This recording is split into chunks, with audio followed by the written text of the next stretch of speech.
Survival, persistence, and attrition. Those seem to be the keys to NARL success as of late. Survive the start, make it through the opening laps, persist to push through the field, never give up, make it to the end of these races in as opportunistic a way as possible, and you'll find yourself up front.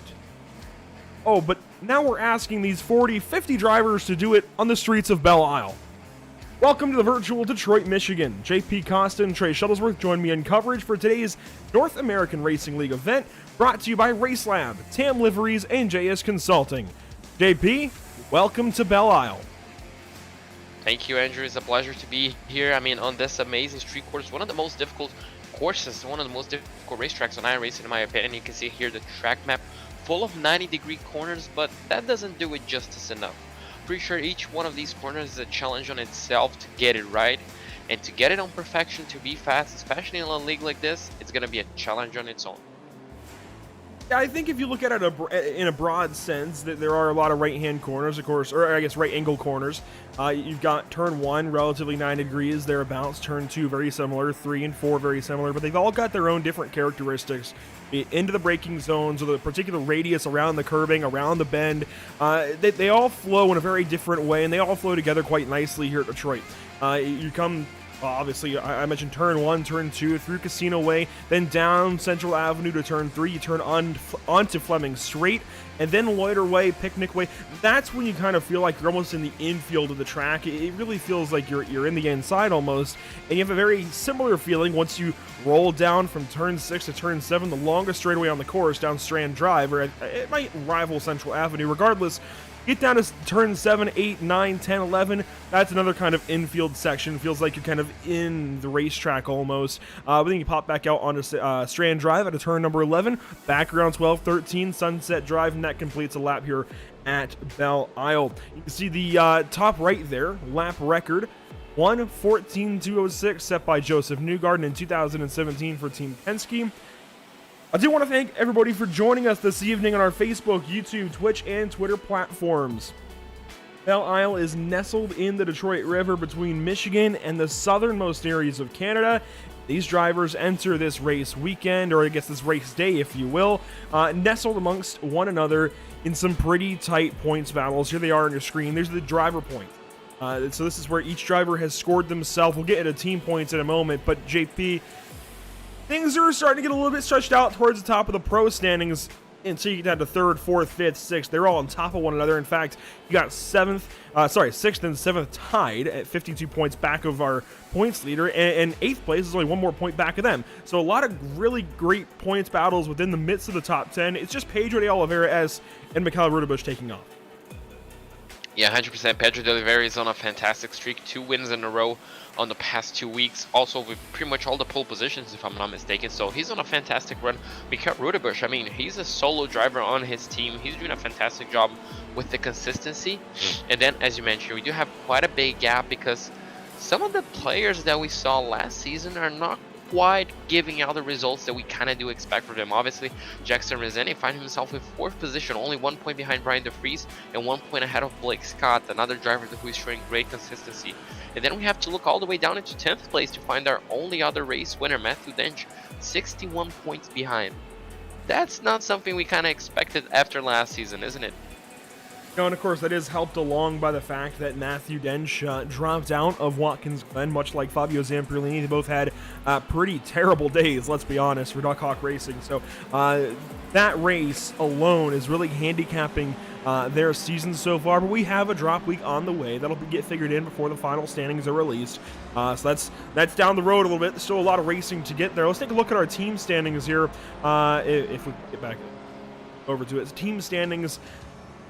A lot of the same that we've seen so far. Full-Time Esports pulling away. Although you will now notice, JP, it's now Full-Time Esports 1 at the top of the pro list. That is because after last race out at Spa, PM Caratoni, who won the amateur race, or in the amateur division, took top honors there, has been promoted into pro, and now those team points will go towards the pro side of Full-Time Esports, but they are split into Full-Time Esports 1 and Full-Time Esports 2. So a very big distinction to make.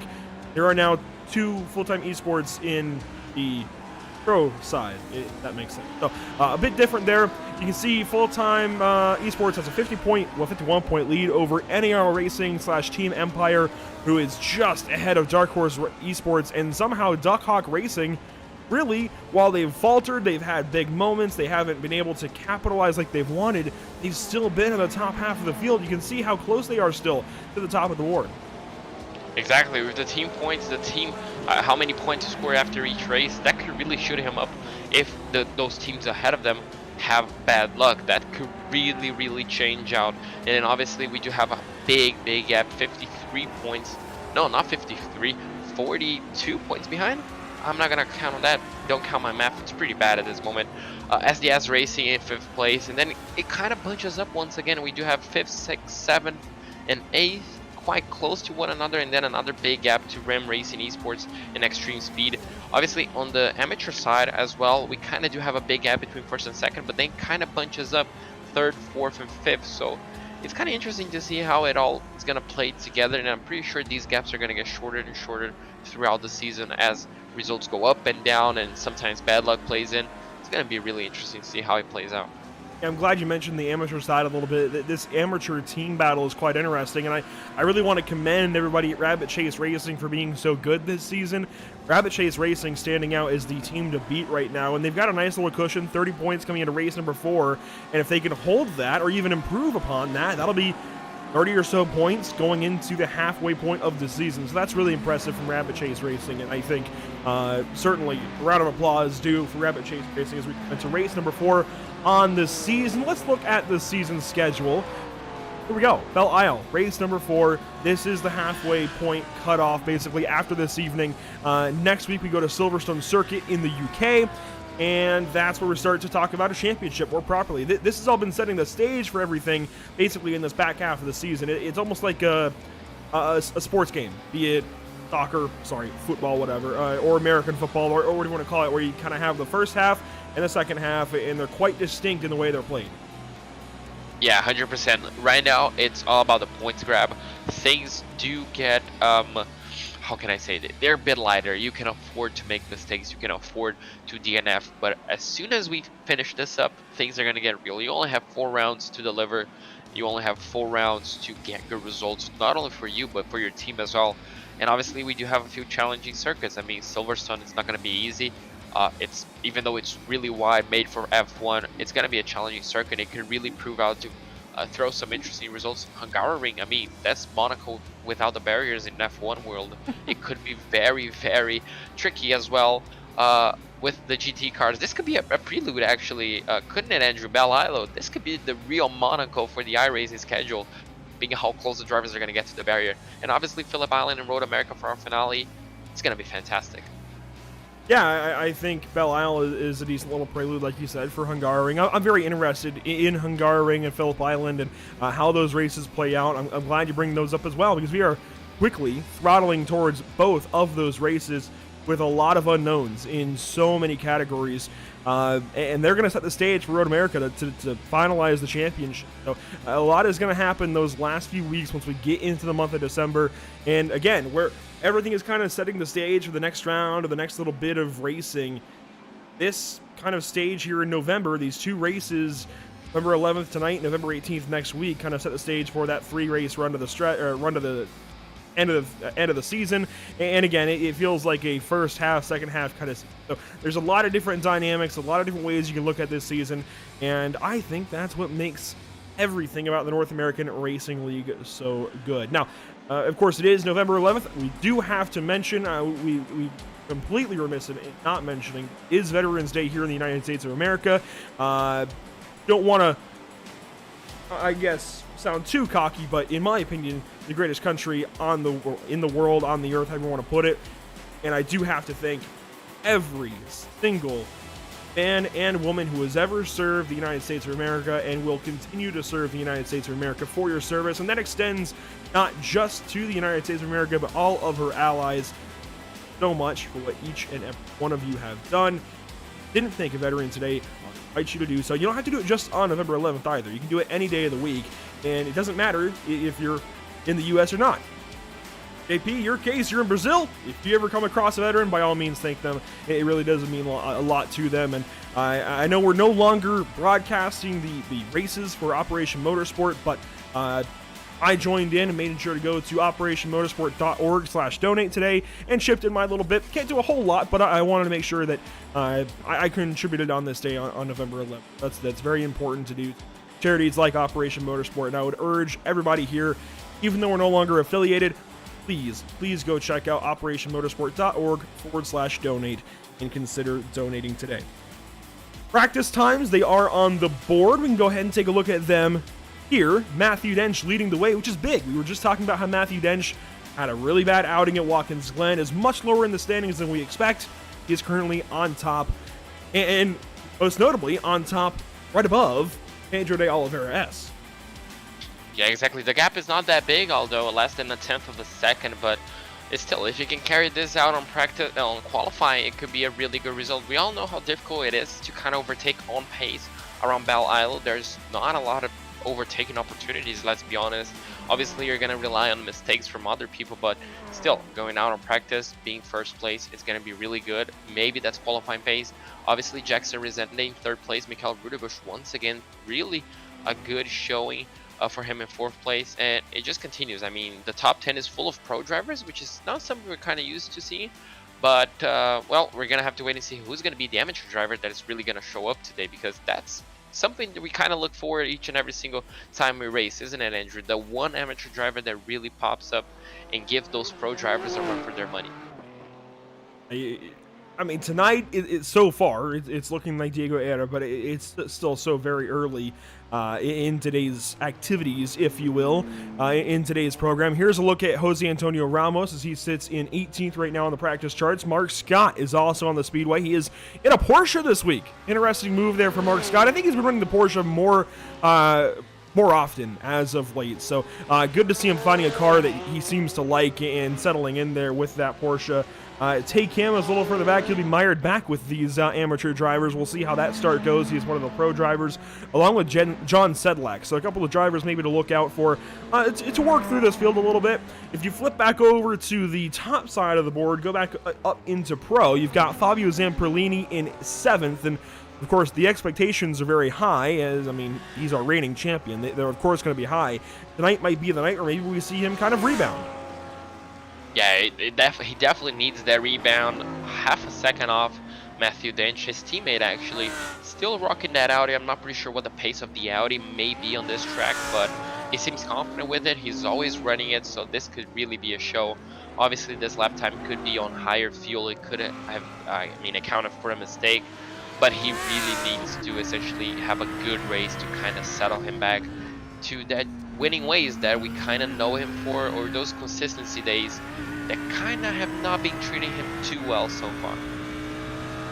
The fans already cheering on Brian Long, who comes in 23rd right now on practice standings. That's somewhere in the top 10 for amateurs, so a really promising day already for Brian Long.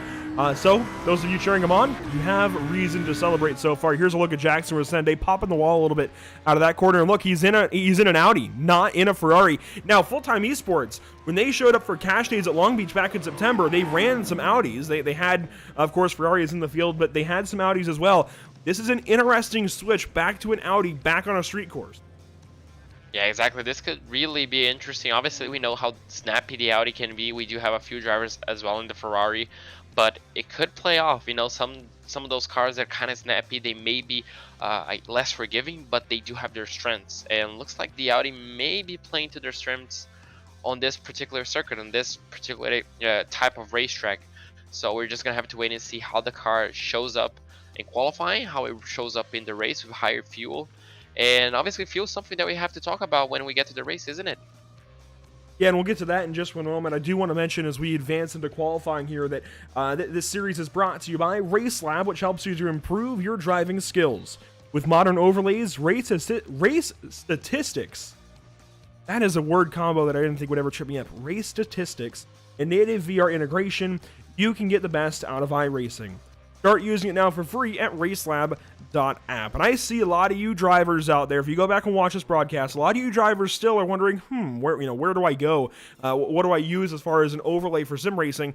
Come on, Racelab is right there. It's a layup at this point. Go ahead and head over to racelab.app. They will help you out, especially being a fantastic partner of the North American Racing League. JS Consulting provides custom website and app development, including iRacing League website design and hosting. Find JS Consulting at johnsedlak.com. Cam Liveries offers custom packages for some of the best livery designs in iRacing. Used by pros and amateurs alike, you will definitely look good on the track, fast or medium-based or slow. It doesn't matter what speed you're going, Tam Liveries will hook you up and will get you looking good on the track, at least virtually, on the iRacing.com service. A lot of partners of our own here at Pit Stop TV, of course, Tucson Sound Art, Permanent Makeup and Cryo in Maine, Whiplash Media, and BAM Racing Videos. And where would we be without each of them? And they do seriously a lot here. We always want to thank efforts. Qualifying underway, and as JP started to talk about, there is a different fuel limit for these drivers, even a different race length.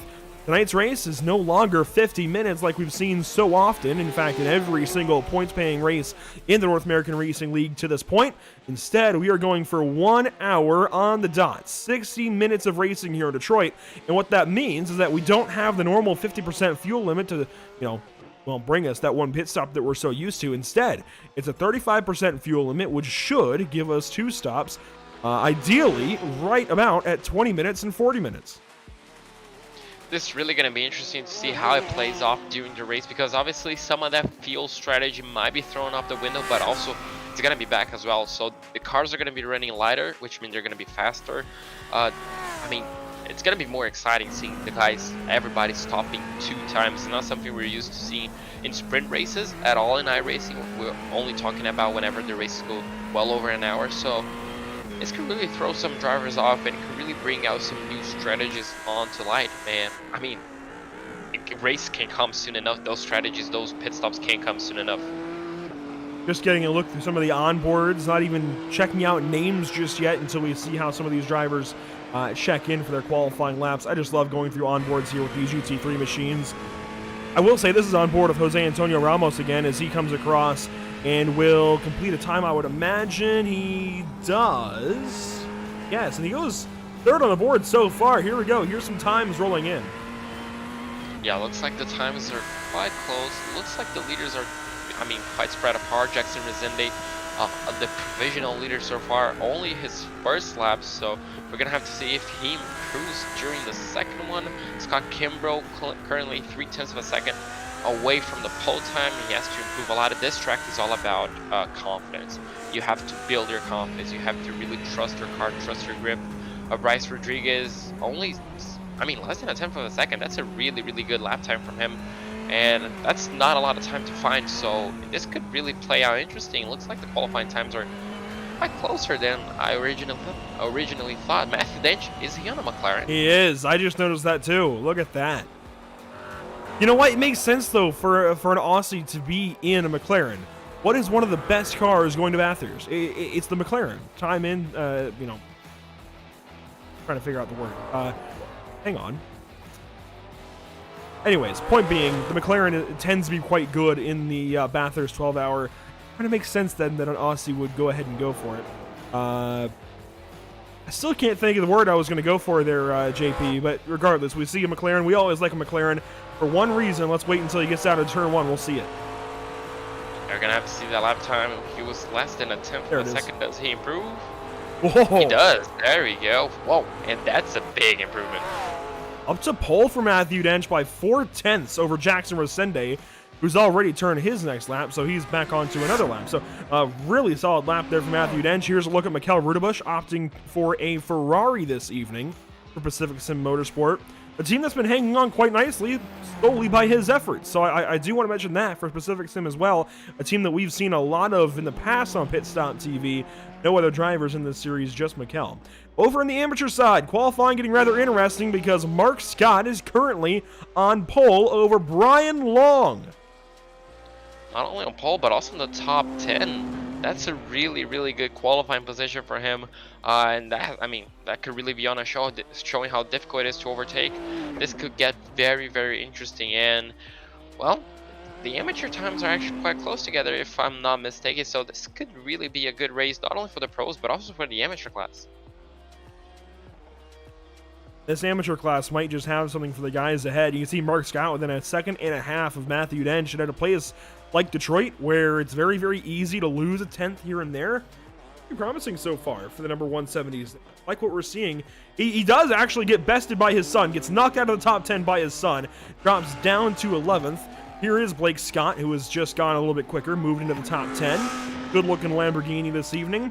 Another one of the amateur drivers trying to move up in this little amateur field is the GPVA driver of Diego Era.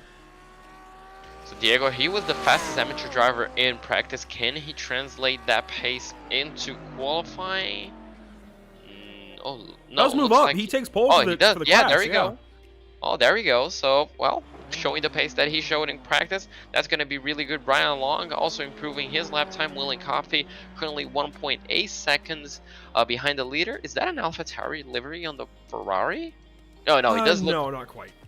But it does look quite a bit similar. Talking about liveries, I was just noticing after you talked about the Bathurst 12 hour. There we go, the Pit Stop TV logo. You had to show it, didn't you?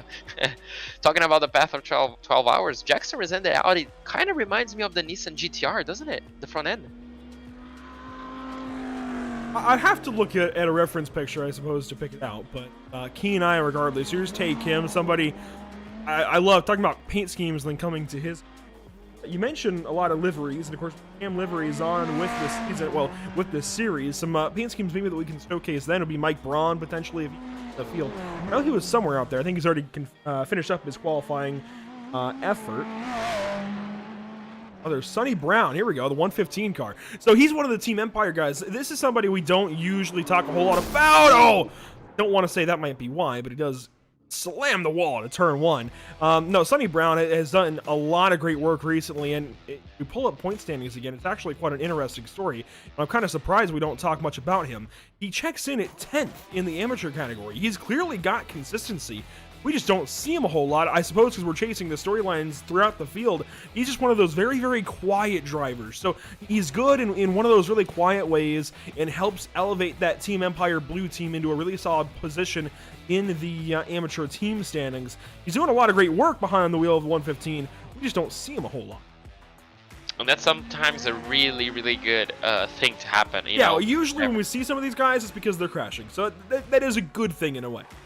Exactly. Whenever you're running a quiet race, but you're still showing up in the points, it means you're doing something right, and he definitely is as well. Looks like Clarence Rosa currently 3 seconds off the pace at the moment. He's in the Audi. He only has a few more laps on his belt, maybe just one more lap. Yeah, this might be the last one, so kind of has to improve a little bit of the lap time. Angelico looks like he's on the pits, 2 seconds away. Is he practicing maybe a stop?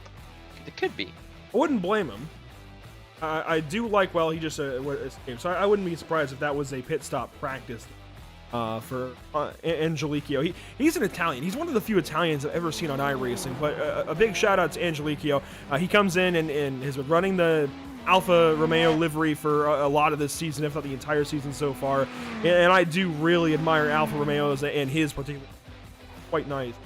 Here's Take Him going around for a lap. Finishes, looks like he's going to finish his qualifying run in 14th. Actually a really solid starting spot for Take Him. Really promising day already for the 277. Yeah, he did a really good lap time, but that Ferrari's damaged, isn't it? Look at on the yeah, but that's right so easy side. to do here. Yeah, that's true. But still, if you can do that lap time with a damaged car, that could really show up a good promise on the race. Looks like Bowerman is he finishing up his lap? Yes, he is. That's the final corner. Does he? Well, he will improve because this is going to be his only lap unless he invalidated. He goes close to the wall. Where does he say? 4 seconds off the pace. Not a great lap, but if that's your only one, well, it's better than nothing. It moves him in front of Guillermo Caratoni, Rohamas Rodriguez, Kevin Santiago, and Ian Ward because while Billy did turn his lap right there, it was the slowest of all laps turned. This is going to be a short pace lap. Let's check out our grid pretty quickly here. Starting on pole, Matthew Dench, the Aussie, in the 283. Starting to his outside is Jackson Resende. Starting third at Detroit, Belle Isle, it's Bryce Rodriguez. Then Mikhail Rudabush starting fourth. Starting fifth, it's a 250 of Pedro de Oliveira S, alongside our reigning champion, Fabio Zamperlini. Starting seventh place at Detroit, it's Scott Reister in the 242 with Brian DeVries outside. And to finish up the top 10 at Detroit, it's Scott Kimbrough and Jose Antonio Ramos Lopez. Starting off in row number 6, we're going to have Blake Scott in the 267 and the 177 of Diego Area in 12th place. In row number 7, we're going to have Mark Scott in the 166 and the 277 of Take Him in 14th place. In 15th place, we're going to have Brian Long in the 176 and the 226 of Rob Rodriguez in 16th place. In row number 9, we're going to have William Coffey in the 157 and Daniel Hall in the 172 on 18th place. And riding off row number 10, we're going to have Austin Powell in the 155 and Joshua Jensen in the 281 in 20th place. Starting 21st, it's the number 203 of John Sedlak. Jose Antonio Ramos will start from 22nd. Starting 23rd today at Detroit, it's Dominic Angelicio, someone we were just talking about, alongside Mike Braun in the 107. Starting 25th, it's Pablo Ferretti, a former amateur pole sitter in the number 113 with Joshua Benjamin alongside. Starting to the right side of row number 14, William Valdez with Julian Bell on the left. Starting 29th tonight, it's Sean Patterson in the 154, Bunny Brown in 30th. In 31st place, we're going to have Armando Bejarran, and in 32nd place, we're going to have Clarence Rosa. 33rd place, we're going to have, looks like we're going to have Chris Winstone in the 137 and the 142 of Johnny Jones 34th. 35th place, we're going to have Kenneth Michael in the 119 and the 102 of Billy Bowerman in 36th place. In 37th, we're going to have Kevin Diego with Guilherme Cajetoni in 38th place. In 39th place, we're going to have Ian Ward in the 108 and the 123 of Red Hams Rodriguez in 40th place. That is all 40 cars taking the green flag today at Detroit Belle Isle. I know Scott Reister was joking about the short pace lap. Scott, we got them all in. We got through all 40 cars. That is quite the accomplishment at a place like Detroit. Weather report going into today's race, pretty calm. 68.5 degrees in the air. That gives us a track temp of 69 degrees. It's a nice day in Detroit. We're getting ready to go green flag racing at Detroit. 60 minutes on the way, and it all begins now.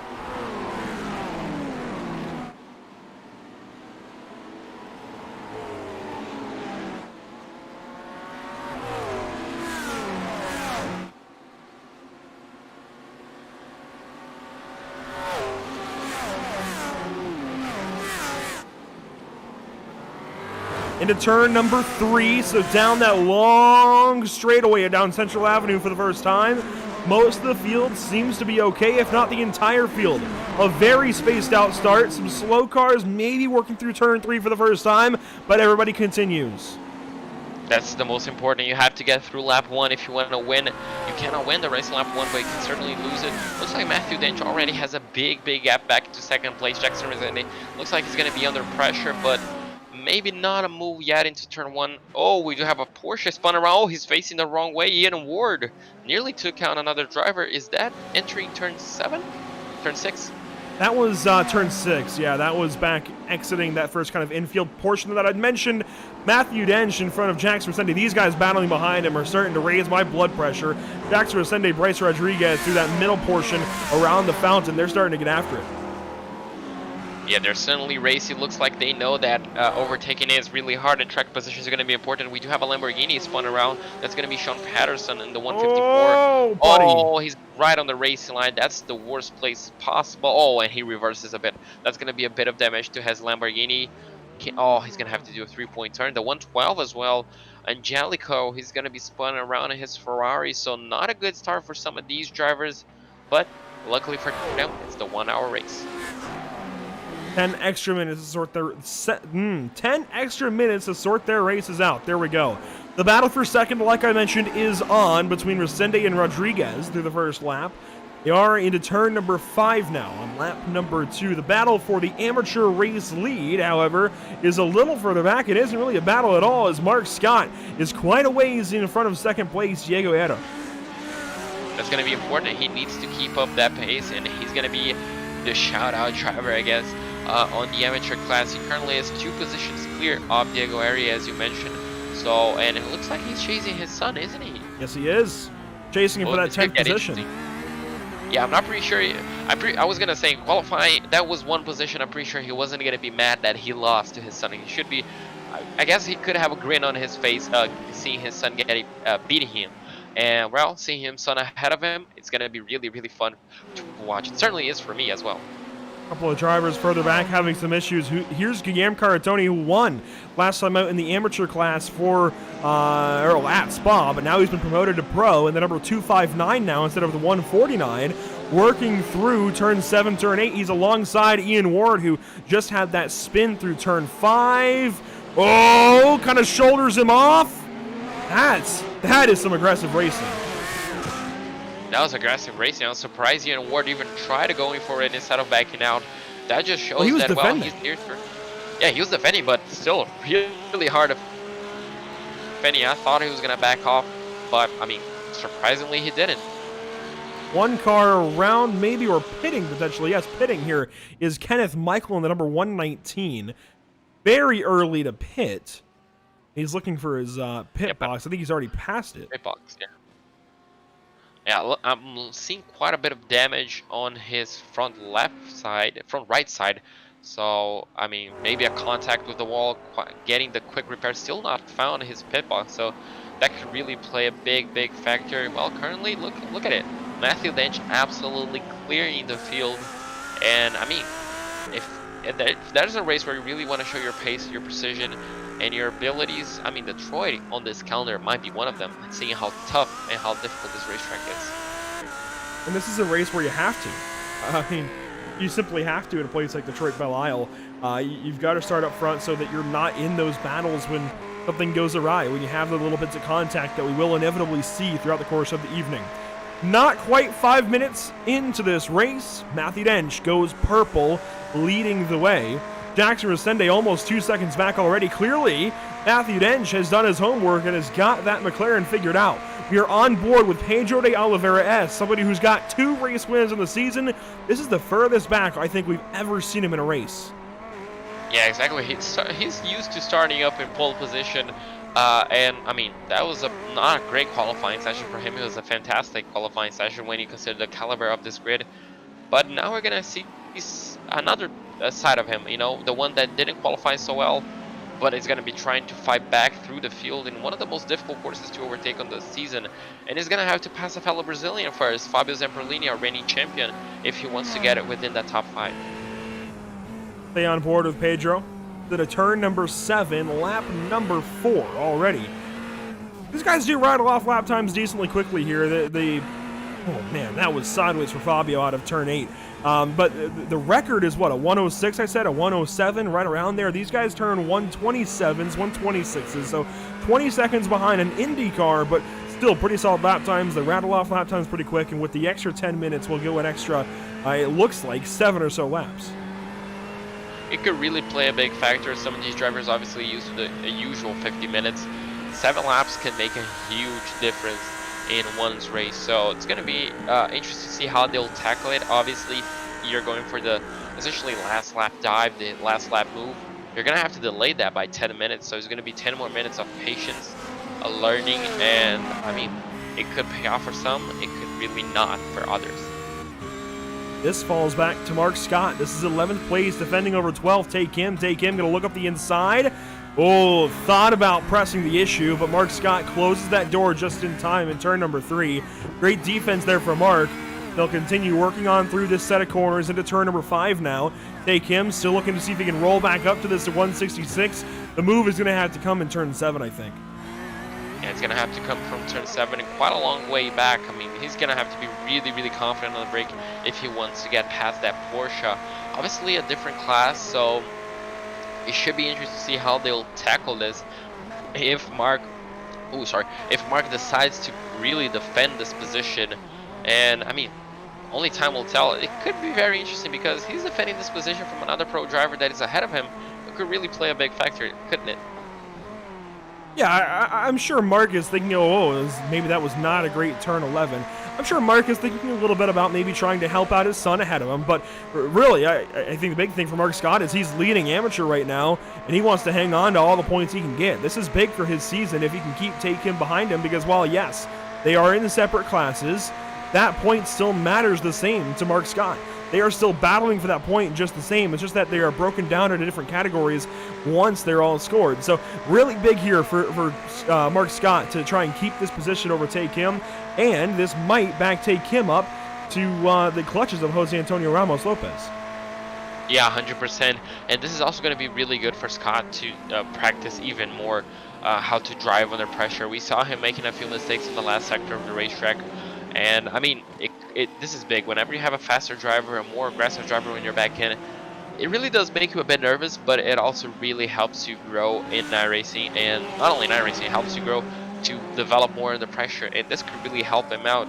Currently, he's doing a fantastic job, if I may add, in a Porsche defending against the Ferrari. If he can do this more, he's going to be backing off Take Him, as you mentioned. And, well, the racing is only going to get better. Through turn 7, now turn 8. You can see the rear rotors in that Porsche glowing red, so clearly rear brake is going to matter a lot to these guys tonight. We've got to dial in that extra rear brake bias, try and move the braking from the front to the back, and that just allows them to be a little more aggressive and try and chuck the car to corners almost like a go-kart. Usually with go-karts, you have one rear brake on the rear axle, and that allows you to get on the brake, stand on the brake a little bit, set the nose, and chuck it into a corner. And I think we're going to see a lot of that out of these guys. Even though these are full-body GT3 cars, they weigh a ton, and they handle like garbage sometimes. It's going to help to be able to chuck the cars into the corners a little bit in a place like Detroit. Yeah, exactly. It could really help you get, as you mentioned, the car turned in, getting the nose pointed in the right direction. But it also can be really tricky. If you just press a bit too hard on those rear brakes, the rear can just spin out on you. And, well, in Detroit, there's not a lot of runoff areas. As you can see, it's just concrete walls after concrete walls, so it could really pay off. As we're looking at Jackson Resende, it looks like he has built a healthy gap to Rob Rodriguez right behind him. Rob is kind of falling under pressure, as we do have a Ferrari spinning around. Is that on turn 3? Yes, it is. Yep, that was at turn number 3. John Sedlak, a quick spinaroo, gets back going. It looks like he dropped about 6 positions there. He was 17th. It's actually 5 positions. He'll drop now to 22nd, as you saw Evan San Diego go on by and relegate in a 03 to 22nd spot. There's some troubles there. One of the cars that has started from the pit lane, Guillaume Caratoni, is now up to 26th position. Did not take a qualifying time. Started from the pits. Already working through this field in his newly assigned pro number. Man, this is a really good race so far for him. Only 10 minutes in, barely 10 minutes in. And he's doing a fantastic job while fighting through the field. As Jackson Resender now sets the fastest lap of the race. So he's kind of responding to the pace that Matthew Dench set in earlier. But this new co-driver, well, he might be making headlines in the future if he keeps up this pace.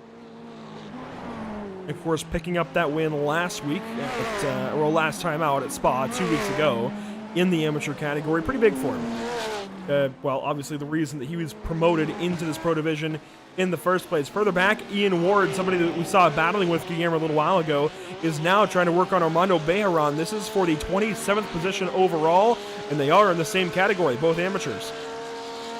Both amateurs, but on really different cars. One is from the same nationality, but really different cars, really a different build machines. One is a BMW front engine, one is a mid-engine Porsche. Does he get quite loose? No, he gets a really good exit out of turn 2. He's going to be forced on the outside of turn 3. However, can he brave around the outside, or will he try to do, as you like to call, Andrew, an over and under?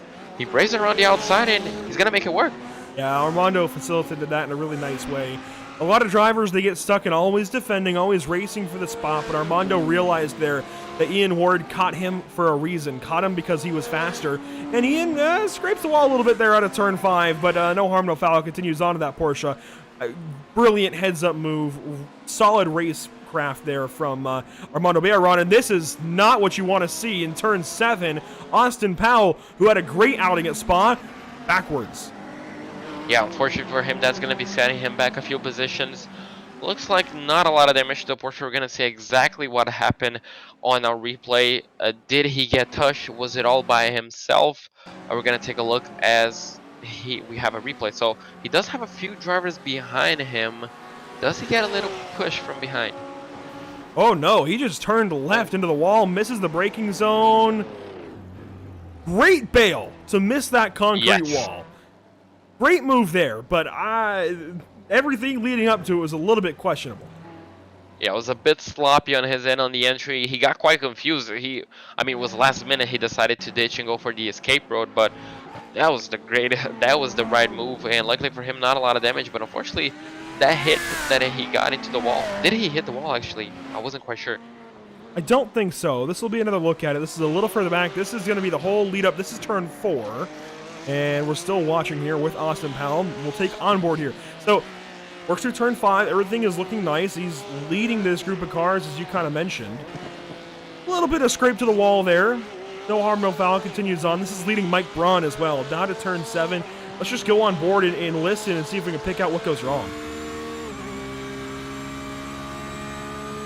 Yeah, just miscalculates. Runs into the wall on the left.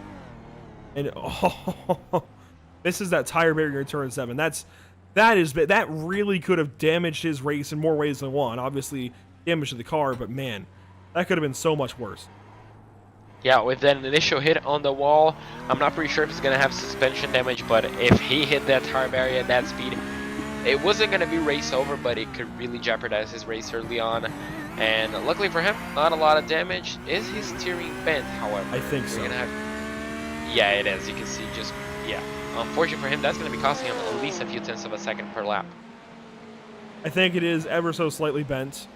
It is, as you mentioned, going to be an issue for Austin Powell, especially at a street course. You can usually get through it on a normal road course, but at a place like Detroit, Belle Isle, Long Beach, wherever else, that's going to be a big issue. Here comes Guillaume Caratoni to work on by. This is for 24th now, and the spot goes easily. Yeah, there we go. So he's going to have to yield some positions right now. He cannot afford to be that aggressive if he picks up more damage on that Porsche. It could force him down into pit lane, as we do have Mikael Rudebusch, looks like, trying to get past Rob Rodriguez right now, as Bryce Rodriguez, right? So Bryce looks like he's losing a bit of time to Jackson and now falling into under pressure from not only Rudebusch, but also looks like Zamperlini and Pedro de Oliveira. This is already coming around to wrap up another lap. On board with Bryce Rodriguez, looking at Mikael Rudebusch behind, as well as Fabio Zamperlini, Pedro de Oliveira, and even Scott Reister is somewhat close behind. So this train of cars, maybe you could make a case being held up by Bryce Rodriguez, but also that's street course racing. You guys get in the line and you have to settle. Yeah, exactly. You have to settle and you have to adapt your strategy. At one point, you were meant to go flat out. This is the time to adapt and go for plan B, C, D, the whole alphabet, if you mind. And I mean, just switch it up. Do something different to get past. If you cannot get past on track, you have to do it on strategy. So these drivers are definitely going to be thinking about one of those extra plans. But Rodriguez seems really confident. It seems really, I guess, committed to stay with that position, get to track position, which is so important on this racetrack. So good for him, but he's just gonna have to defend. We're gonna have to see how aggressive Mikael Rudebusch is gonna have to be to try and get past him.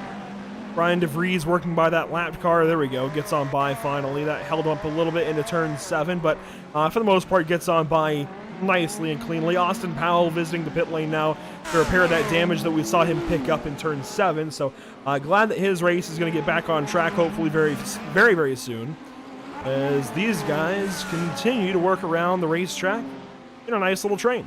When do they pit? That's the question. I would assume in about 3 minutes, maybe a little bit less, try and shortcut a little bit, but at the same time, they can probably go to about, oh man, I want to say 24 minutes into this race. I was just gonna ask that. When will they pit? Obviously, if you're saving fuel, you're gonna go a little bit longer. And as you mentioned, the undercut could be quite powerful if Mikael Rudebusch has the pace, or even Fabio Zamperlini, Pedro de Oliveira. If they have the pace, they could try go for an undercut. But the problem is, since this is not quite a long track, you could fall into traffic, which definitely will negate any sort of action from the undercut. So they're gonna have to think about it. Probably talk to their spotters, the race engineers or something, and figure something out. As we're looking at a 3-car battle, is this for the top 10? Well, that is Mark Scott in the black and red Porsche. He's now dropped a couple of spots. He's in 13th overall, but still leading amateur. But Diego Era, who's been working on the race, just working up to Mark Scott. There's now a battle for the amateur lead. This is big. Yeah, this is going to be big. We're going to have to see too. Oh, he's going to go down the inside of turn 7. Can he make that move stick? Oh, No. Oh, yeah. That was good pressure. Yeah, that was good. The Porsche really, I mean, Scott really closed the door. Oh, the Ferrari. Is that a Ferrari or is that an Audi? Oh, that's an Audi. Went quite a bit wide. Luckily for him, didn't hit the barrier. So it looks like this battle is going to erupt soon. I'm thinking about a move down into either turn 3 or turn 7. How long does Brian Long sit behind these two? He's third. These guys are all on a line. The number 166, the number 177, and the number 176. In a line here for first, second, and third in amateur.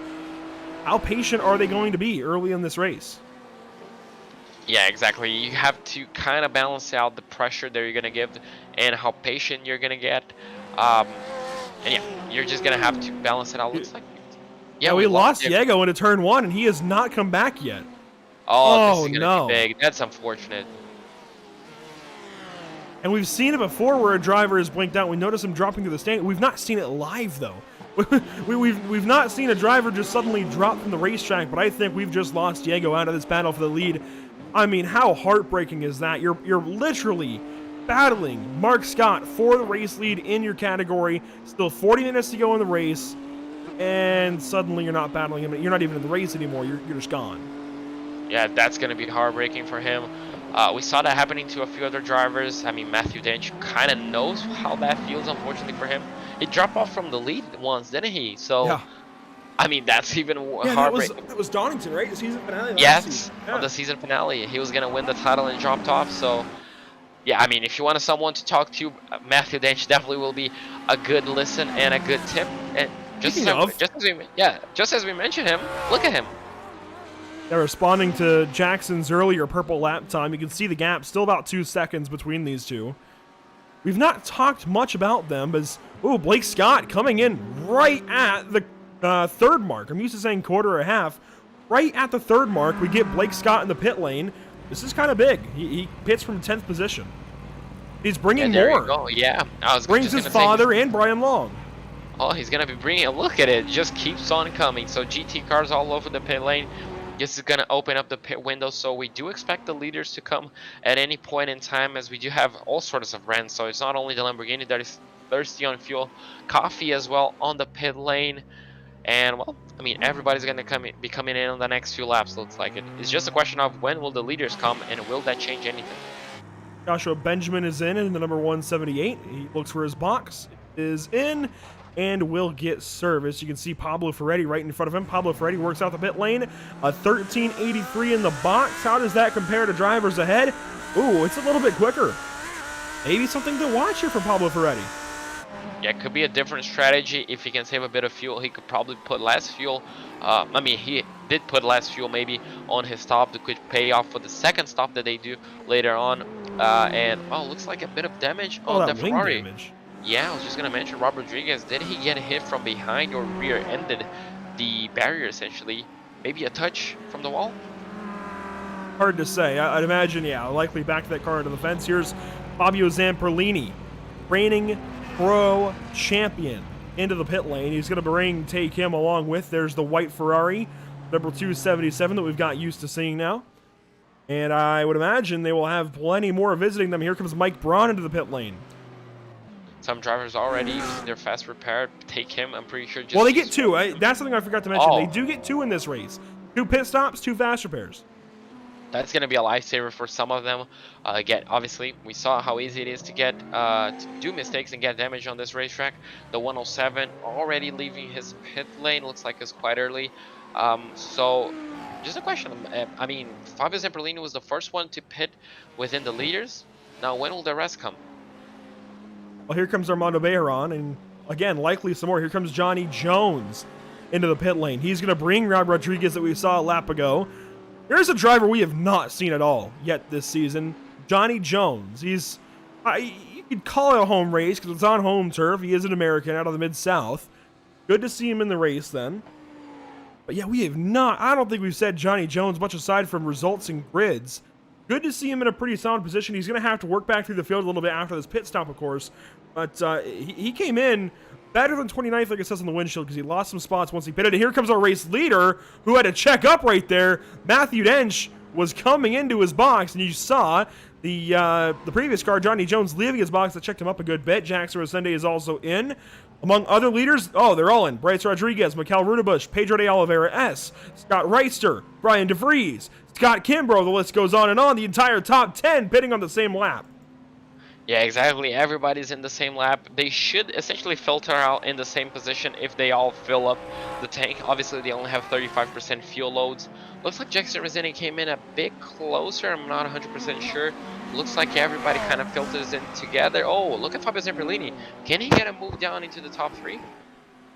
Carries a little more momentum. Has to check up for Mikel Rudebush for the moment. Looks to the outside into turn number 3. Where does he go?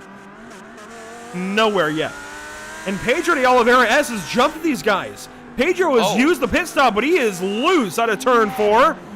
This is a big opportunity for Bryce Rodriguez to get back in front of two-time race winner Pedro de Oliveira. So maybe under fueling for the first stop, that could play out huge for him, because we know how difficult it is to overtake. If he's using that track position for his advantage to save fuel during this second stint, well, this could be an amazing strategy, but he's gonna have to fend off from Rodriguez right behind him, and if he's saving fuel, Rodriguez is gonna be on full gas, on full-on attack mode to get him. And Bryce Rodriguez, somebody who's really come alive lately, checked into the last end of last season, earlier on this year in 2021. He's shaping up for a fantastic end to 2021 and beginning to 2022 potentially. Bryce Rodriguez has really turned some heads as of late. Love what I'm seeing out of that Ferrari. Now trying to challenge to get back into third, back on the podium. I love seeing that Ferrari. That livery looks absolutely stunning. And, well, he's going to have to show some aggressiveness here right now. If he couldn't get past Jackson Rosende, he's going to try to get past his teammate. But looks like Pedro is kind of checking off just a tiny bit. And Rudebush as well, losing just a bit of touch, as well as Fabio Zamperlini. So they're all going to filter out back into a train. But looks like that train has quite... Well, the gaps are quite closer, aren't they? Maybe. It's really hard to say. I'm not going to lie, wasn't paying the most attention to the gaps necessarily when they came in, but they look about equidistant. It's about how close you can follow at a street course, right? It's very similar to Bathurst, where you've got to get in the line and work through the top of the hill. You can't really pass up there. There's limited opportunities, so you just got to set these guys up, work at them for a few laps, and make best use of these pit stops. And they will all have to pit again. We'll flip back here to a battle between Kevin Sandiego and Pablo Ferretti, but everybody has to pit a second time here at Detroit. That's really going to change things. Yeah, that's going to change a lot of things. Some drivers that pitted early are also going to be pitting early and taking more fuel. Those drivers that elected to pit later, well, they have a bit of choice. They can pit really early as soon as the pit window opens, or they can really stretch out their fuel depending on how the race is going to unveil for them. And, well, I mean, we're going to find out in around 14, 15 minutes how that's all going to play off, and I'm really, really interested to see. Working through this race almost to halfway. Remember that full course yellow we saw at Barber a few days ago, back on Sunday? What if we had one here? Just what if? Could you imagine a restart here? A competition car show? Well, can we could we have some of that, please, race admins? It could really throw off someone. It'd be interesting, that's for sure. Another position battle we have to watch is going to be back here. Mark Scott and Brian Long. Brian Long, I don't know where this comes from. He's been sitting back about, much like not Johnny Jones. Who did we talk about earlier? Johnny Jones. Well, yes, but there's somebody else in the top 10. Was it Johnny Jones? Yeah, pretty sure it was on the pit lane, wasn't it? The outside show. Life of me,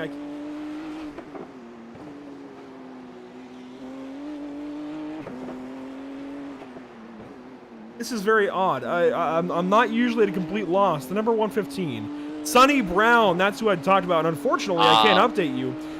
Sonny Brown is out of this race, 7 laps down. But Sonny Brown and Brian Long remind me of one another.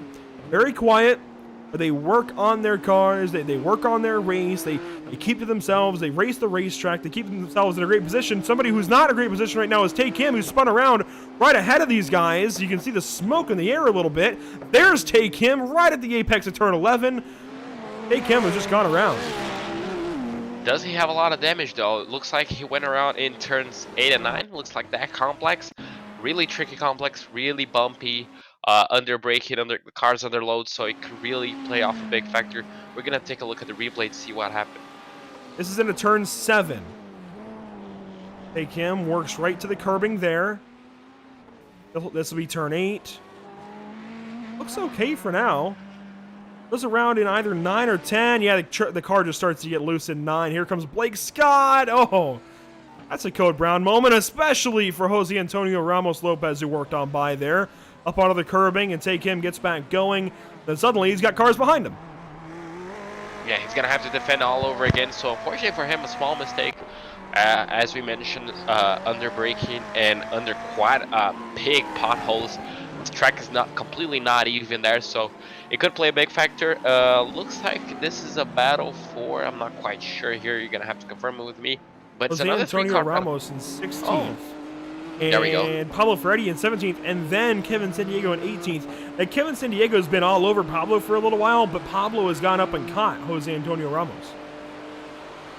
So that's how you deal with pressure. You just press the gas harder, you catch the guy ahead, and then you start applying pressure. So this guy, oh, that Audi came really close to that barrier. So the driver is taking quite a bit of a limit, challenging. Oh, as we do have a car spinning around. Yeah, that was Kevin Sandiego behind these two. He'll get back going, maybe. Yeah, he does. The Dark Horse Esports car. Here comes more. And, oh, Guillaume Caratoni checks up. Heard some crunching behind. Maybe it was just the San Diego machine settling back onto the pavement, but, boy, that could have been bad. It could have been really bad seeing Ferrari catching up with another Ferrari, especially Garatoni. As it looks like the 174, is he back for his second stop? Jose Antonio Ramos is in for the... Confirm. This is the first time? This is the first time he's pitted, and this is almost halfway. Are we seeing a one-stop strategy developing? Ow. Okay, no, it has updated. He has now made two pit stops. I was very concerned, but this is still very odd that he's pitting this early on in the race. Well, we got a problem. Tay Kim is, I guess, not a problem necessarily, in for a pit stop. Well, so unfortunately for him, no, this is a problem. This was a tow. Oh, so maybe bigger damage. Maybe he hit the wall even harder. Looks like that car is bumped up in both sides. And he just left the session after a tow.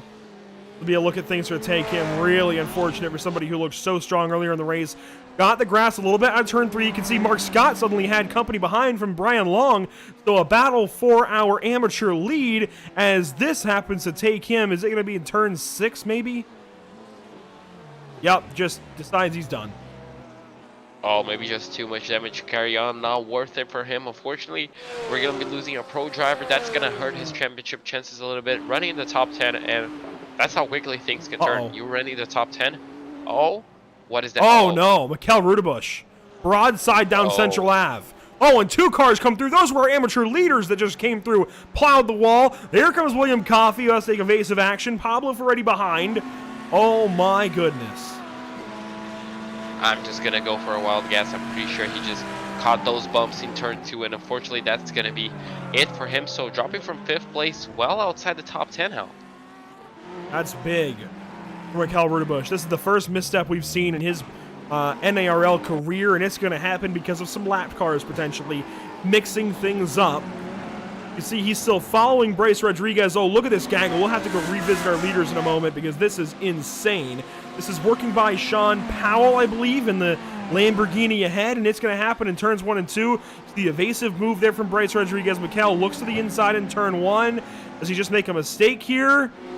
Oh, there's the checkup. He plows into Rodriguez and goes for a spin. Oh, that's really, really unfortunate. He does well to hold on and lose the positions to get back safely on the racetrack, so that's going to be good for him. But, you know, with these lap cars, things are going to change.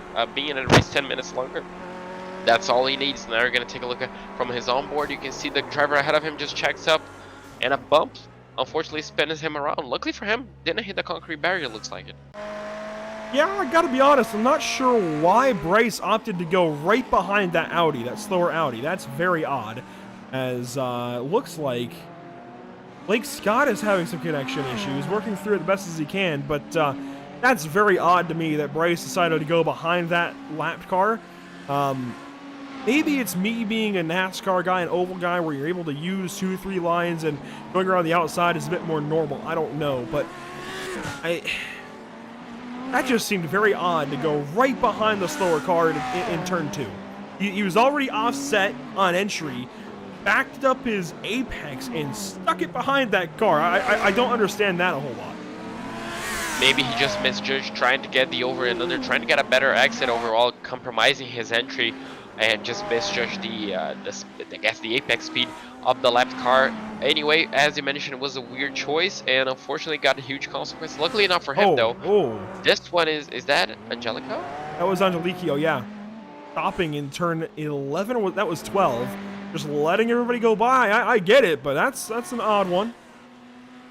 Yeah, that's not how you usually respond to blue flags, but hey, if it worked, if it didn't compromise a lot of people, I guess that's gonna be okay. Weird choice though. While all of this has happened, a lead change in amateur. Brian Long. Yes, Brian Long. I see Ashley Nelms out there. I see another fan. I don't know how to pronounce your username. I'm sorry. I see plenty of Brian Long fans in the chat cheering on Brian Long. Well, here he is. He is your amateur leader currently in this race. He is 11th on track, first in amateur, just past Mark Scott, and is in front of William Coffey. This is big time stuff for Brian Long right now. He not only got past, he's driving off. Look at the gap he's already building, so really, really good performance for him. And I mean, if he keeps this up, he may be looking at a spot in the top 10 soon enough. Really solid day so far for him, just keeping the car clean, keeping the car moving in the right direction, and that's what I talked about in the pre-race. That's what I talked about in my opening spiel. Keep the car clean, use attrition to get to the end of this race, and put yourself in a good spot, and usually things will work out. Here comes Mikkel Rudebusch passing William Coffey, and Mikkel is definitely seeing a bit of red. Yeah, now he's going to be on attack mode. That rear wing is definitely damaged a little bit. So he's going to be pushing at all costs, trying to get back to the top 10, to try and get back that consistency. He still has 25 minutes left, so he still has plenty of time to overtake some of these drivers. He's going to be closing in soon to our top 2 in the amateur class. Yeah, so the guys we were just talking about. Yeah, so it's going to be interesting to see how this will develop and how they respond to it. I mean, this could be an interesting opportunity for Scott to just allow Rudebusch to get past and kind of use him as a tow to get close to Brian Long. Here's a couple of cars nose to tail through the fountain section of the racetrack. This is Jose Antonio Ramos. Just Jose Antonio Ramos. Always get that one confused, at least once in a race. Jose Antonio Ramos just went on by Armando Bejaran. That is good for 24th on the racetrack, and you can see Ian Ward is behind these two. These are the final cars on the lead lap, so somewhere just a little further back is where you get Matthew Dench. And you can see he's coming into a very similar section of the racetrack because, well, he's right behind him. Yeah, Matthew Dench absolutely driving off into the distance as I'm having a bit of trouble here with the mic. I mean, can we talk about his race so far? We haven't even touched the leader so far, and that's not something we're used to. Oh! William Valdez turned around there. He escapes. Somebody else was still there. That was Rodhamas, I think. Yes, Rodhamas Rodriguez destroyed. Wow. That's going to have big implications. There's Jackson Rosende going on by, and it looks like Rob Rodriguez behind. This is really big. Yeah, this is really going to play off. It's going to be interesting to see what happened in the replay because that's big, big damage. We're going to start on board with Rodhamas Rodriguez in the SDS Racing Ferrari, it looks like. Yep, out of Florida. Rodhamas is going to come up on all of this happening in turn number 2. Something else had happened, and just clobbers him. Oh, that's really, really unfortunate for him. Absolutely no chance of avoiding that. That was William Valdez who was sitting there, broadside of the racetrack. What happened? What in the world happens? He was slow on the far end of the speedway. Here comes Joshua Benjamin, and I saw them side by side up ahead. I'd imagine these two have some contact, as we just had a pit stop, it looks like, for Guillaume Caratoni. He works back onto the speedway. Oh, Joshua Benjamin just missed the corner a bit. Bodied him off the track. Oh, and I mean, he just couldn't hold it, could he? That's the biggest incident I think we've seen all day. This could be the biggest. Oh, I was gonna say the biggest incident of the race, but of the season. But that was Spa a few weeks ago. But still, a massive crash for those two, and really unfortunate incident for those two. Obviously, they can take the tow and can take the fast repair, but I mean that's gonna be well over 2 minutes and a few laps lost for them. So quite unfortunate. Looks like we're gonna have. Is that Fabio Zeffirlini? Yeah, Fabio Zeffirlini chasing down Pedro de Oliveira. So he got past Rodriguez. Yeah, that happened when Bryce Rodriguez and Mikel Rudebusch had their incident in turn 2. And that sent Mikel for a spin. But when that checkup all happened, I believe it just opened the door for Fabio down to turn number 3. We didn't see it on screen, but that's about what happened, and that opened things up as we just had a problem for Mark Scott. Is he spun? I think he just had a, yeah, he just, oh, that car is grabbing. Yeah. Oh, he is junk. Is that on the exit of turn 2 as well? That was, yeah, that was out of turn 2. Turn 2, the trouble spot, not just for Corvette pace cars, but clearly everybody else in this field right now. That's not going to last a whole lap. That is not going to last a lap. Yeah, that's playing with danger, not only to his race, but also other drivers. And, I mean, he's going to have to let everybody through, but that's going to be dangerous as soon as he gets up to speed and still on that complex. But that Porsche is absolutely destroyed. Yeah, it's the left rear that's really damaged. As he comes by here, the left rear is completely towed the wrong way. It's like he's got rear wheel steering, but only one of the wheels is spinning. As he's gonna miss turn 7. Oh, that's tire barriers. Please, nobody hit him. Thankfully, nobody hits him. Pedro de Oliveira's on the pit lane. Let's go back and check this out for Mark Scott. Oh, this is really, really big. I gotta find him again. Here should be. This is, yeah, here's Mark Scott. Mikel Rudebusch was getting on by. We had seen Mikel catching him. I really hope Mikel doesn't have contact here that sends him for a spin. That would be really, really poor. Could be a move down into turn 1. Mikel's definitely close enough to have a little look. Looks like he got a better exit. This looks. Yeah, Mikel's gonna go down the inside. No, he doesn't. So, oh, Scott just kind of misses the braking zone and hits all by himself. William Coffey. But that was, well, is that all the damage? Looks like a bit of netcode as well. Yeah, the netcode, I think, saves William Coffey, but the damage was obviously done for Mark Scott. And Mark Scott is done for the day. So just as we talked about really pressure for him, as once he was from take him, unfortunately, I guess succumbed under pressure from Mikel Rudebusch, as we do have another BMW on the pits. That looks like it's scheduled, and that's Jose Ramos. Yeah, so that driver, he had come in earlier on, I think, from damage, and had gotten fuel at an earlier pit stop. That's why we saw him pit so late, as here comes everybody else. Fabio Zamperlini, Bryce Rodriguez, Scott Reiser, they're coming in, and it looks like undercutting just a little bit because the leaders have not pitted yet. They are just a little bit ahead of the curve by maybe a lap. Yeah, exactly. This could play off, I guess not that big, but this could be interesting because we saw. Oh no! Oh no! Is that? Oh, that's gonna be Scott, isn't it? Blake Scott. One or the other is. Oh, Jose Antonio Ramos Lopez is just populated. Oh my goodness! I've just seen a preview to this incident. This is not one that you want to see. So that's entering turn 7, if I'm not mistaken. Does he miss the braking zone? No, he gets it quite right. As he's now entering turn 12. Oh no. And it's going to be large. Here's Blake Scott. Jose Antonio Ramos Lopez is the Ferrari behind. Blake hits the curbing in 10 and 11. Slows him down, so now they're very close. Almost nose to tail. And this is where things go bad. Just misses the corner. Oh my gosh. No braking zone, essentially. No brakes. Oh, and that BMW nearly threads the needle. Does he get rear-ended as well? But that's going to be a terrible end for Blake Scott. So both drivers suffering issues out of their own within 2 3 laps. And the car that came in was Chris Winstone, and the number 137, having a quiet day, is now 26th on the racetrack. You see, rolls up on this and almost had a way through, and then Jose Antonio Ramos Lopez backs up into him. And I don't think he got plowed into from behind. That was everybody else coming in, and thankfully they played nicely and checked up. Good stuff.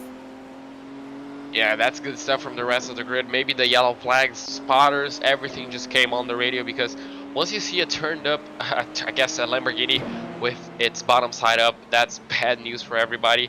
As we do have, as we're back live, and we're going to see a move down into turn 1. Angelico, oh, not quite getting the move. Can he line up for turn 3? I have bad news, because Jose Antonio Ramos has just returned to the pit lane. That was not for position, the battle we just saw. I want to clarify that. Yes, it was. What am I talking about? Yeah, that was for position, actually. That was Angelico trying to pass for position. See, when we had gone back live initially, because of how far Chris Winstone dropped a little bit and how far Angelico made up spots, they were scored initially 10 spots from each other. I didn't think that was for position. It is for position, as you can see as here. the car's spun around. Oh, my goodness. What is happening? Everything is happening, it looks like, on the bottom end of this race. Is he going to collect anyone? Is that an Audi? I can't That is see Billy exactly. Bowerman. That is an Audi. Oh. So unfortunately for him, spun around nearly the exit of turn. That's going to be turn 4, 5, isn't it? Yep. Now, well, that was turn 5. The car behind gets the wall a little bit. I believe, yes, Jackson Rossendi has just come into the pit lane. You can see him in his box along with Joshua Benjamin. Benjamin will roll. Rob Rodriguez has pitted. Ian Ward is in. And Rosende is going to roll. Rosende is going to come in behind. For the moment, it looks like Scott Kimbrough, who has not pitted just yet. So Matthew Dench, DeFries, and Kimbrough haven't pitted yet. So it's going to be interesting to see how long they can go. Resende may have underfueled. We're going to have to take a look at his stop time to compare to Matthew Dench, because if he underfueled, I guess his gap was around 3 seconds. So it's going to be a huge gap to make up during the pits, but he's crazy. We've seen him going for crazy strategies early on, and this is a track where you can afford to underfuel and yes, save fuel, especially in the middle sector. The time to the car ahead is Scott Kimbrough is actually right behind Brian DeVries. These are the top few. A lot going on here. Julian Bell is into the pit lane now. There's a lot going on in this racetrack right now. This is a battle potentially for position. It is for position. It's just a matter of whether or not Scott Kimbrough wants to push before they come in and pit, because Matthew Dench is on the pit lane, and these two should follow. Now this is going to be interesting. Oh, closing right there for Kimbrough, right to the back end of DeVries. There's Matthew Dench. So we'll get things sort of back out into a more, I think, coherent way from this point on, as William Coffey and Julian Bell are doing battle now that they're back on the speedway. Here's Matthew Dench, a shorter pit stop than Jackson Resende. The box time for Resende, 12:3. The box time for Dench, 11:6. That is big for Matthew Dench. I don't think there's any way he loses this race without interference from somebody else or something else.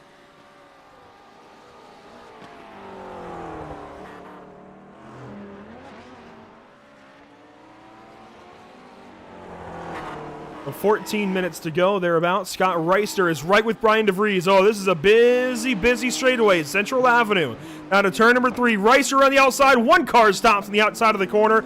This is a side-by-side for position, though. Reister gets on by DeVries. That car stopped. Oh, boy, we've got more cars in. This is San Diego and Sedlak in the pit lane. Wow, there's a lot happening. Bryce Rodriguez now going to go after Fabio Zamperlini. This is for 3rd on the racetrack. This is going to be a big battle with 13 minutes to go. I mean, this is essentially all or nothing. This would be the final 3 minutes of the race if it was a 50-minute race, but this is going to be a battle for the podium. Absolutely right. This extra 10 minutes, this extra pit stop, really changing things up. I like this move. I really do like this move from the series. Give us a little bit of variety in the series. Give us a little bit extra something to talk about, as most everybody has made their final pit stop. Drivers we're waiting on include Dominic Angelico and Clarence Rosa. I don't think anybody else is still waiting to make their final pit stop of the race. I think everybody else should be good to the end, aside from maybe William Valdez, Guillermo Cartoni, and those are maybes. Maybe Daniel Hall as well. So only time will tell if those drivers made the right call coming in quite a bit early, if they're going to have the mileage essentially to back them up. The number 221 of Ryan DeVries, he's trying to chase down, I'm not quite sure who that is, but that's going to be a battle for the top 5 at this moment in time. So quite a big haul of points up for grabs for a lot of these drivers. And I mean, they're not far away from the podium. Angeliquio is in. DeVries is chasing Scott Reister, who used the pit stop to just get in front of DeVries by a little bit. The lane time was a second off for Reister. That's kind of impressive. He stayed in front of this 221 of DeVries. DeVries caught the wall a moment ago. You heard it. If you're one of the keen-eyed viewers, I suppose, and are used to the iRacing crunch sounds when there's contact, these guys are just behind Bryce Rodriguez and Fabio Zamperlini, in fact. So this is now a 4-car line. Exactly, they're not far away from that podium position, so if those two ahead tangle up or they make a mistake, as we do have a lap car getting out of the way, probably one of the trickiest corners to get out of the way without actually helping out. As you can see, a driver flashing his headlights. I'm pretty sure that was Brian DeVries. So, I mean, this battle is still definitely alive. If these two up tangle, those two behind him, oh, they're definitely going to be thanking him. As you can see, Brian DeVries really blinking the headlights. He's really frustrated with the Audi driver ahead of him. He's going to get that move done into turn 1. And that was Clarence Rosa. And guys, if you're watching, if this is a driver watching back or a driver just watching for the first time that maybe isn't in this series, a big tip for you here. If you are a slower car, yes, the car is passing you. Initially, they want you to move. They want to go by. They want to save as much time as possible. But please, if you are a slower car, a lapped car, hold your line. Be predictable. What you can do to facilitate the pass is maybe be a little bit later to the throttle, maybe lift a little bit early into a braking zone. That's where you can do something a little bit out of the ordinary and let somebody by. But don't take a line that is way offline and actually bottlenecks you and somebody else, because unfortunately, Clarence Rosa just trying to do the right thing as there's Winstone. Winstone's got a big problem. He's had a massive impact, and he's got a reason to be slow right now because of all that damage. But don't slow down. Don't stop on the outside of a corner. It only stops you up, and somebody else comes around, and if you can't stop and let them all go by, and you get back onto the racetrack right in front of somebody, like we just saw Clarence Rosa do to Brian DeVries, that only holds up DeVries and takes him out of that battle. So drivers, again, if you are listening, please, please, please be predictable. Hold your line. That driver that's trying to pass you will maybe subconsciously, as opposed to consciously, maybe subconsciously more so appreciate you being safe on the racetrack than anything else. That is the key to multi-class racing. You gotta hold your line. Let the faster car have an open lane to get by, but be predictable. If they know the racing line, they know where you're going to be as long as you stick to that racing line, so they can work around you, and that's the thought process.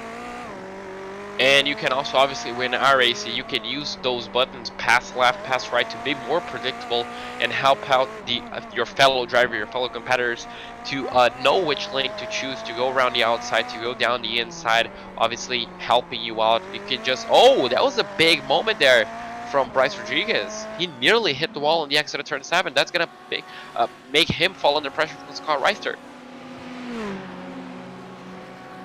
Scott Reister going to challenge it to turn 7 inside of 10 minutes to go. If this was a normal race, we would have just wrapped things up. Matthew Dent would be the victor.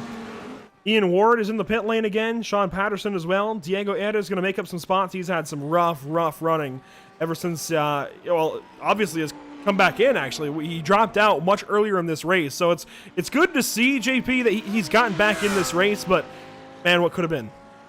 Exactly what could have been. We saw the difficulties that some of his competitors had. Obviously, Scott, unfortunately, DNF'd a massive hit, so he could have been in the lead of the race. Yeah. In the lead, he could have been in the top 10. Look at what Brian Long is after all those accidents happened, those incidents happened. Brian Long is in the overall top 10. That could have been him.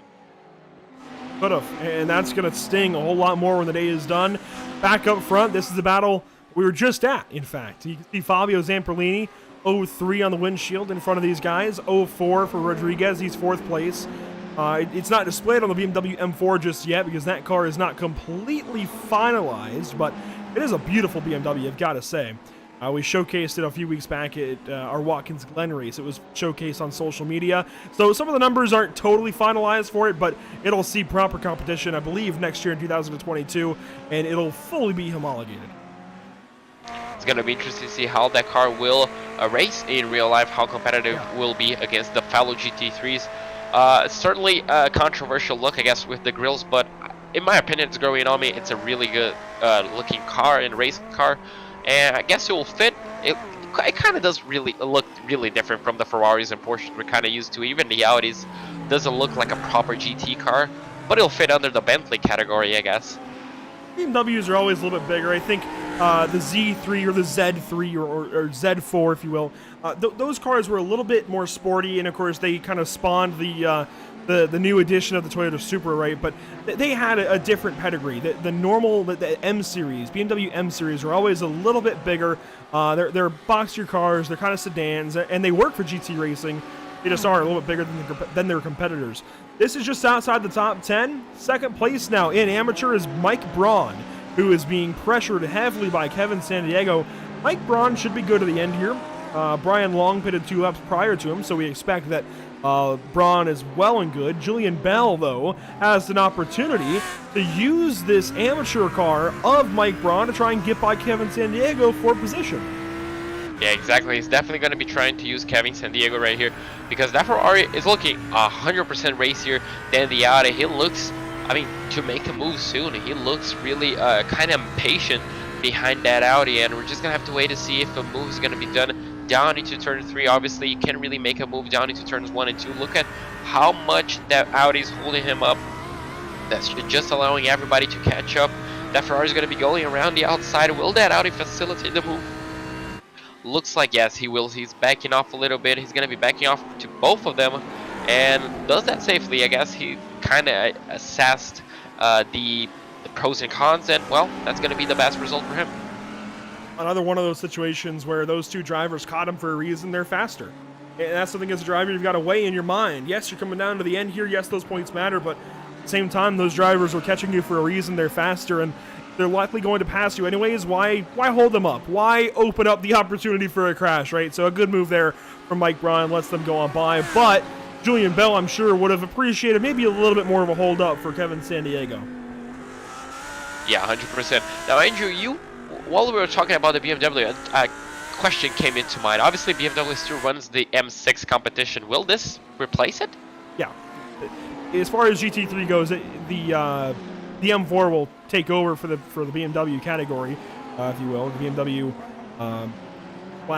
flagship car, whatever. You get the point. So I'm excited to see the BMW join IMSA, for example, here soon, and get into that GTD fold in IMSA or the GT3 fold worldwide. I'm excited to see what the car can do. Another car that, of course, would be worth talking about and could potentially join these guys on the racetrack within a couple of years, Corvette C8. I just saw the announcement. Yeah, the Z06 GT3R was just unveiled and is going to be in GT3 and GTD competition. I believe just GTD competition next year with IMSA.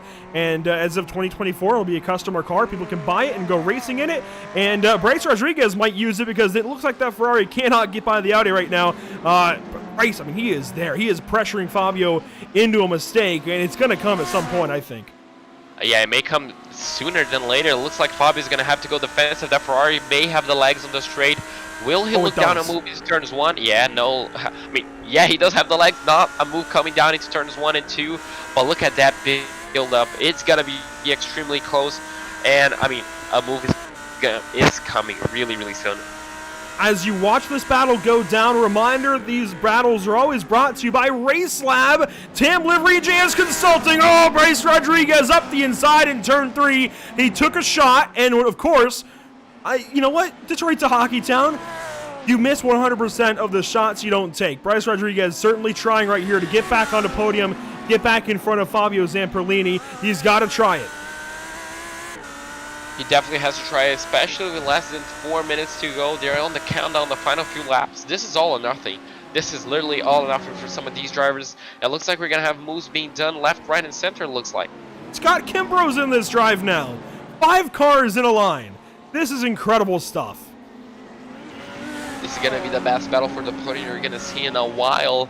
And I mean, everybody's shooting up for that third position. They have to keep it clean. Fabio Zamperlini has to nail absolutely everything. Looks like that Audi is dropping completely off the pace at the moment. Yeah, Fabio, I think, is really struggling right now with those tires. This is 10 minutes further than these drivers have ever pushed these tires in this league. As you can see, Fabio getting sideways out of turn 13.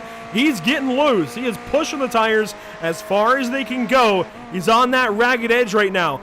Under 3 minutes to go. 2 laps, maybe 3. And that's going to be it for the longest race we had in NARL. But it's still 2 or 3 laps more for the Audi. Look at how much the Ferrari catches up. Is he going to be looking down into the inside? Once again into turn 3, not close enough. This time Fabio really closes the door. So the race is going to get better and better as we are approaching less than 2 minutes to go. Fantastic stuff from Detroit Belle Isle. Now, unfortunately, it's recently been announced that IndyCar is looking to move the Detroit Grand Prix from these grounds, but this is why this racetrack is so good and has held this race for years now for IndyCar. The duels at Detroit, and it's fantastic. Another look here for turn 7. Bryce can't do anything. Nails those curbs. This is turn 8. Where does the move come? We'll be coming around and potentially take the white flag in just mere moments. Matthew Dench is coming up to the start-finish line now. It might give him enough for 2 to go this time by. Yeah, it looks like we're gonna. Yeah, 2 laps to go. So another lap on that McLaren, which looked planted. I mean, absolutely dominant drive so far. Unfortunately for Fabio, 2 more laps. He's gonna have to defend from that Ferrari. I mean, can he do it? He has held on so far, but that Ferrari may be getting impatient. And as soon as he sees the white flag next time by, well, it's literally gonna be all or nothing with 2 essentially overtaking zones to go. And this is a line of 6 cars now. Pedro de Oliveira S is caught up. So it's Fabio Zamperlini 3rd, Bryce Rodriguez in 4th, then Scott Reister, Brian DeVries, Scott Kimbrough, Pedro de Oliveira S, all the way down through 8th. 3rd through 8th right now in a line. They've all got a shot at the podium. How about that? This is the greatest battle I think we see all race long. Look at it. Isn't that fantastic to watch? Each one of these cars in this line has a chance to finish 3rd. Matthew Dench is coming around to the start-finish line momentarily to take the white flag, but the focus right now, 3rd through 8th. As looks like everybody's kind of gapping one another to try to make a move. This is all going to come down to the last lap.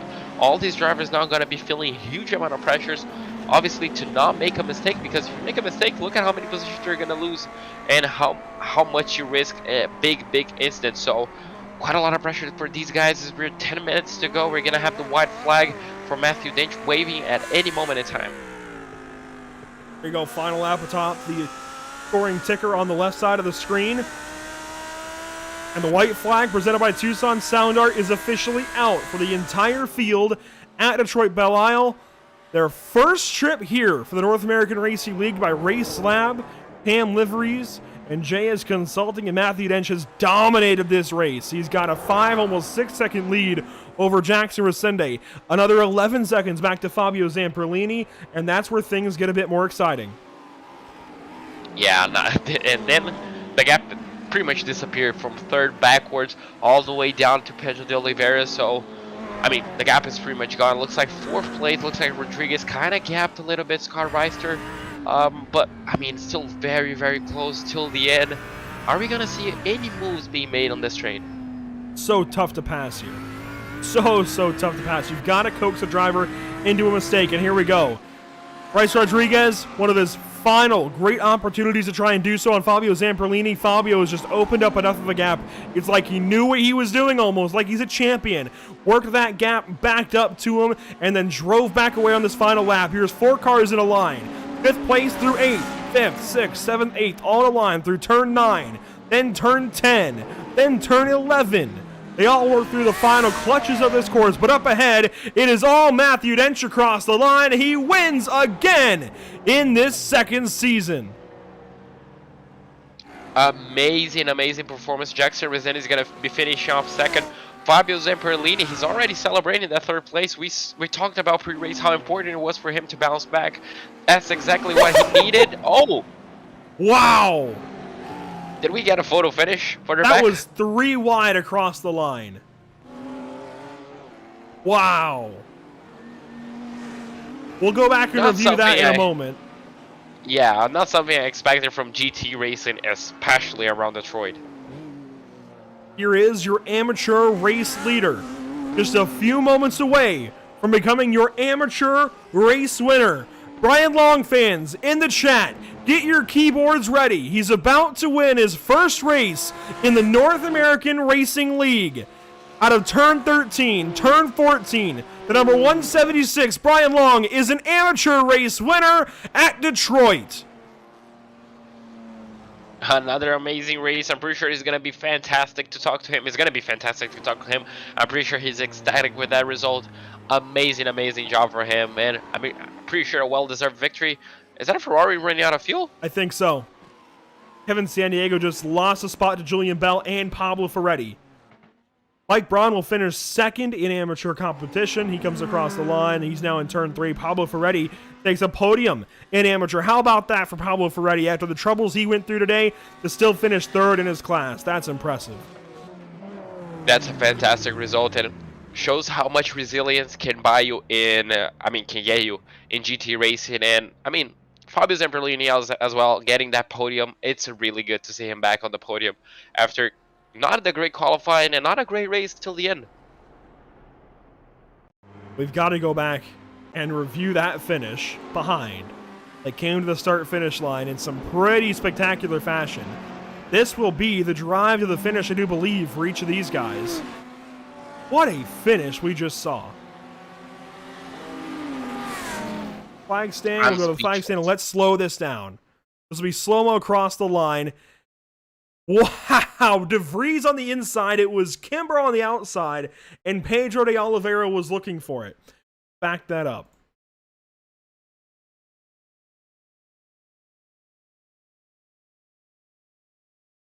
While we have these cameras, you can see across the line.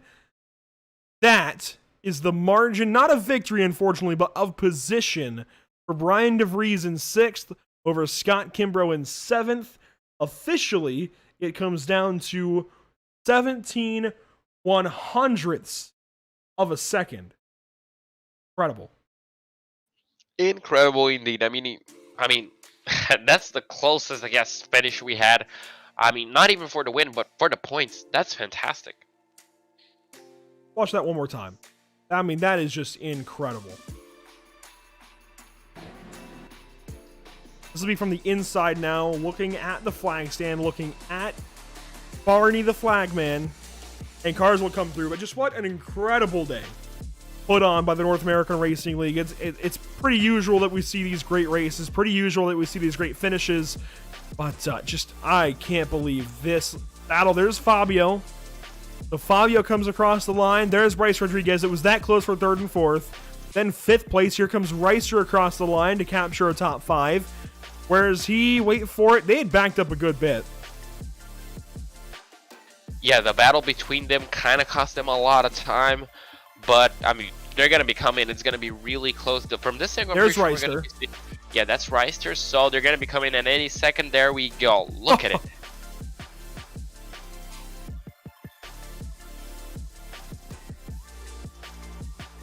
Slow this down. Stop it there. And if we go here, that resets the motion blur. That's incredible. That's fantastic. That's going to be gutting for Kimbrough.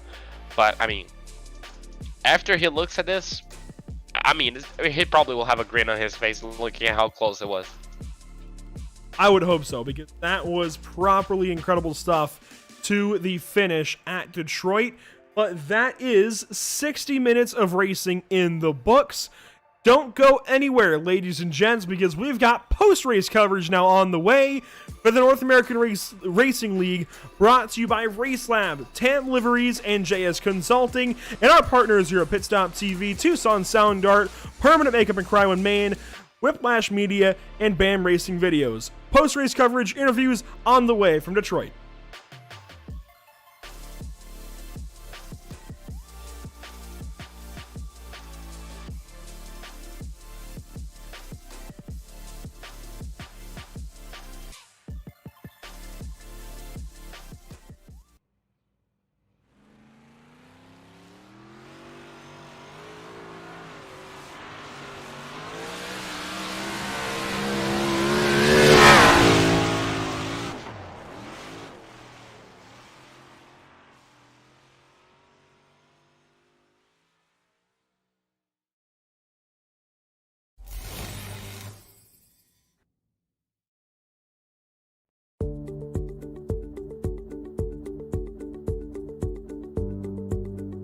Sound Art is a product that is a speaker and it's art. We combine it together and we call it Sound Art. What makes it so unique that any picture can be your speaker? Sound Art gives you the high quality sound without the ugly speaker. This isn't a picture with a speaker, the picture is the speaker. Just imagine your wedding picture uploaded onto a canvas and now it's speaking 10,000 tunes. I mean, it's a very cool concept. What we like so much about it that you can take anything that means something very special to you, upload it on the canvas, have it hanging up in your room, your balcony, wherever you want to put it, and now it's a speaker. I mean, how cool is that? It's something that we have that and no one has. No one has this product. It's just a great gift to give anybody. It's just a neat concept. Around here we say, art never sounded so good.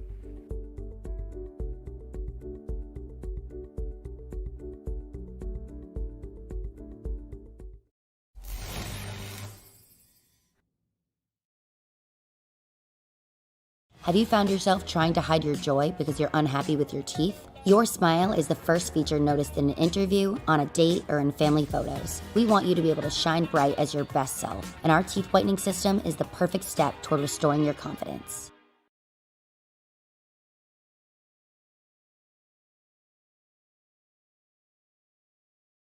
After months of quarantine, we're all interested in how we can become our best self. The team at Permanent Makeup and Cryo is here to help you get the flawless makeup look every day without the extra effort or time.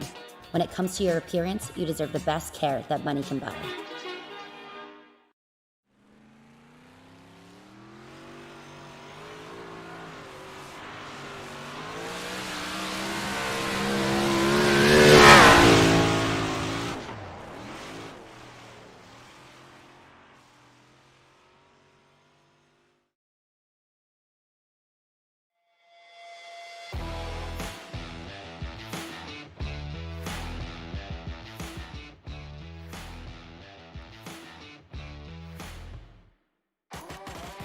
Welcome back to the virtual Detroit Grand Prix. Well, the virtual site of it anyways, the Belle Street Course in Detroit, sandwiched right between Michigan and Canada. In fact, looking across the Detroit River over there, that is Canada. Detroit and the rest of Michigan is behind us. Pretty incredible sight for a fantastic little street course and fantastic racing here at Belle Isle. A fantastic, and I really mean this every single time I say it, fantastic street course for a fantastic league. JP Costa and Trey Shellsworth on coverage with me today. It's been a fun one, a very fun one, a very fun ending.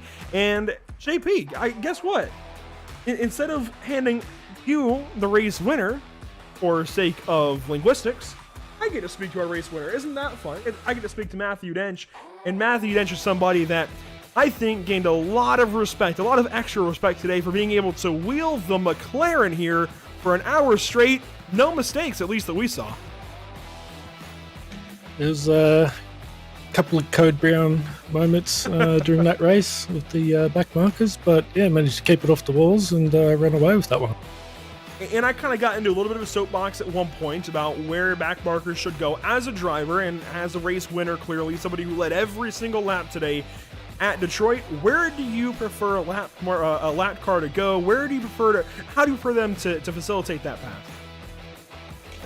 On a track like this, it's best if they just do their normal racing line, and then on the straights, if you're close enough, just breathe off the throttle and let you by before the next corner. Now, of course, let's talk about the season a little bit. Watkins Glen didn't go great. Spa last week, a bit of a recovery drive, helped you out in the points a little bit. Then today, obviously, you get the pole, you get the win. This is exactly what I feel like Matthew Dench and everybody at Duck Hawk Racing, your new team, really needs in order to bounce back, get back into this championship fight. How do you look at this championship fight? How do you attack? Just got to repeat this for the remainder of all of the rounds. So, well, we're going up to the UK next week, Silverstone Circuit. How do you look at Silverstone? Do you feel like you've got another chance to do this kind of performance? Feel like maybe it's a track yourself to work on? How does Matthew Dench get through Silverstone next week? I think all of the tracks that are left for the season, I'm pretty familiar with, so it should be pretty good.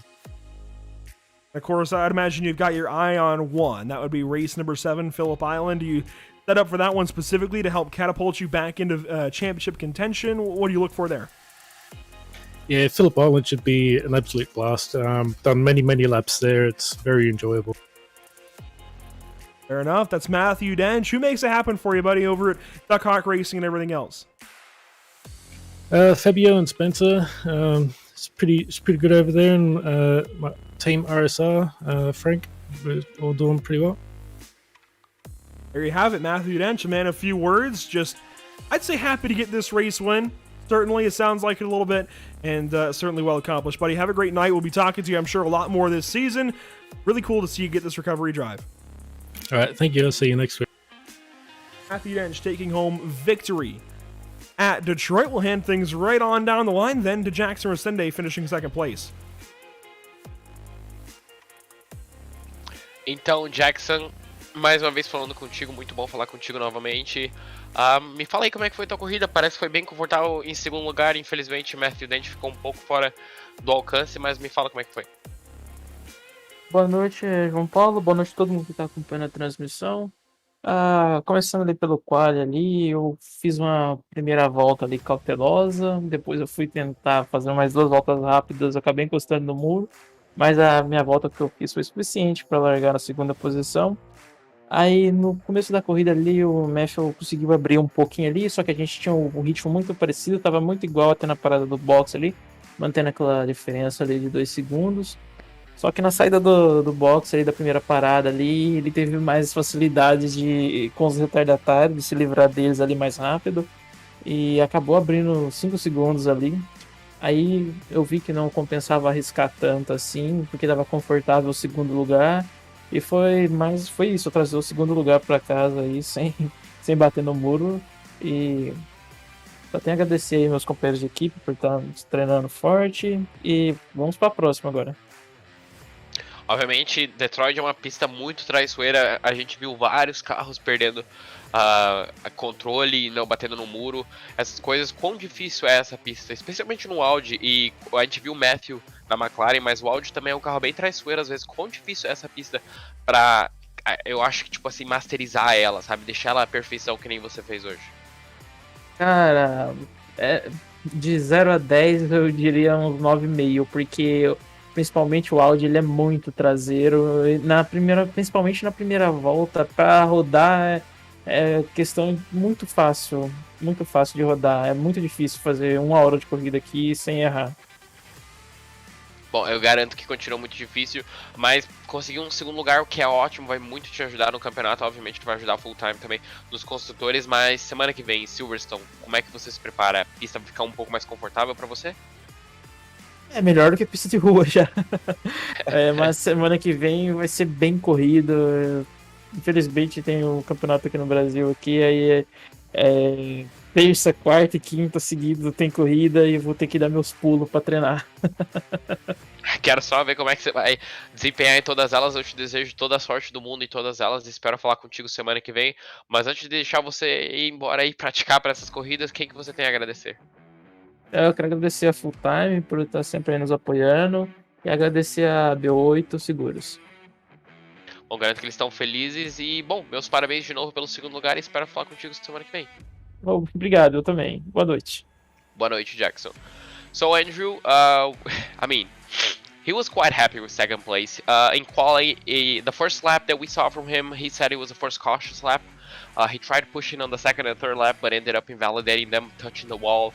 At the start of the race, he said that his pace was equal, really similar to Matthew Dench. You know, it was hovering around 2-3 seconds.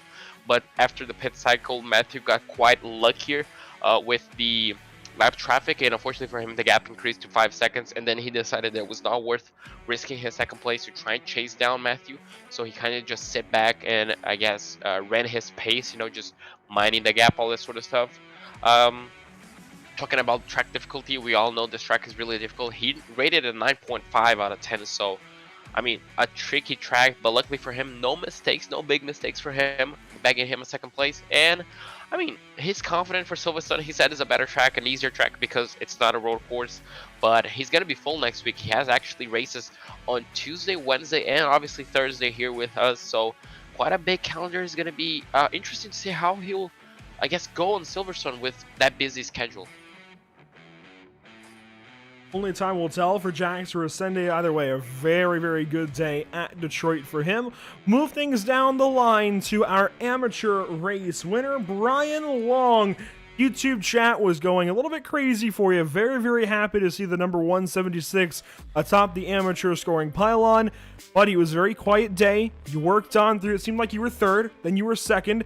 Suddenly, no longer was Diego Etta in front of you. You just had to go contend with Mark Scott. He made a mistake. You were home free. Yeah, man, I feel so bad for Diego. He's always kind of near me or usually in front of me, and so I knew with him in front it was going to be hard. And it was a bummer to see him get disconnected too, because he's been working so hard. And I kind of mentioned that you remind me of a couple of other drivers in this series that tend to be really quiet, stay around the midfield, and then you have these runs like today. And I always see your YouTube following come in and certainly cheer you on, but this is the run we've been kind of waiting on. Do we see more races like this in the future, kind of move you up from that kind of midfield group?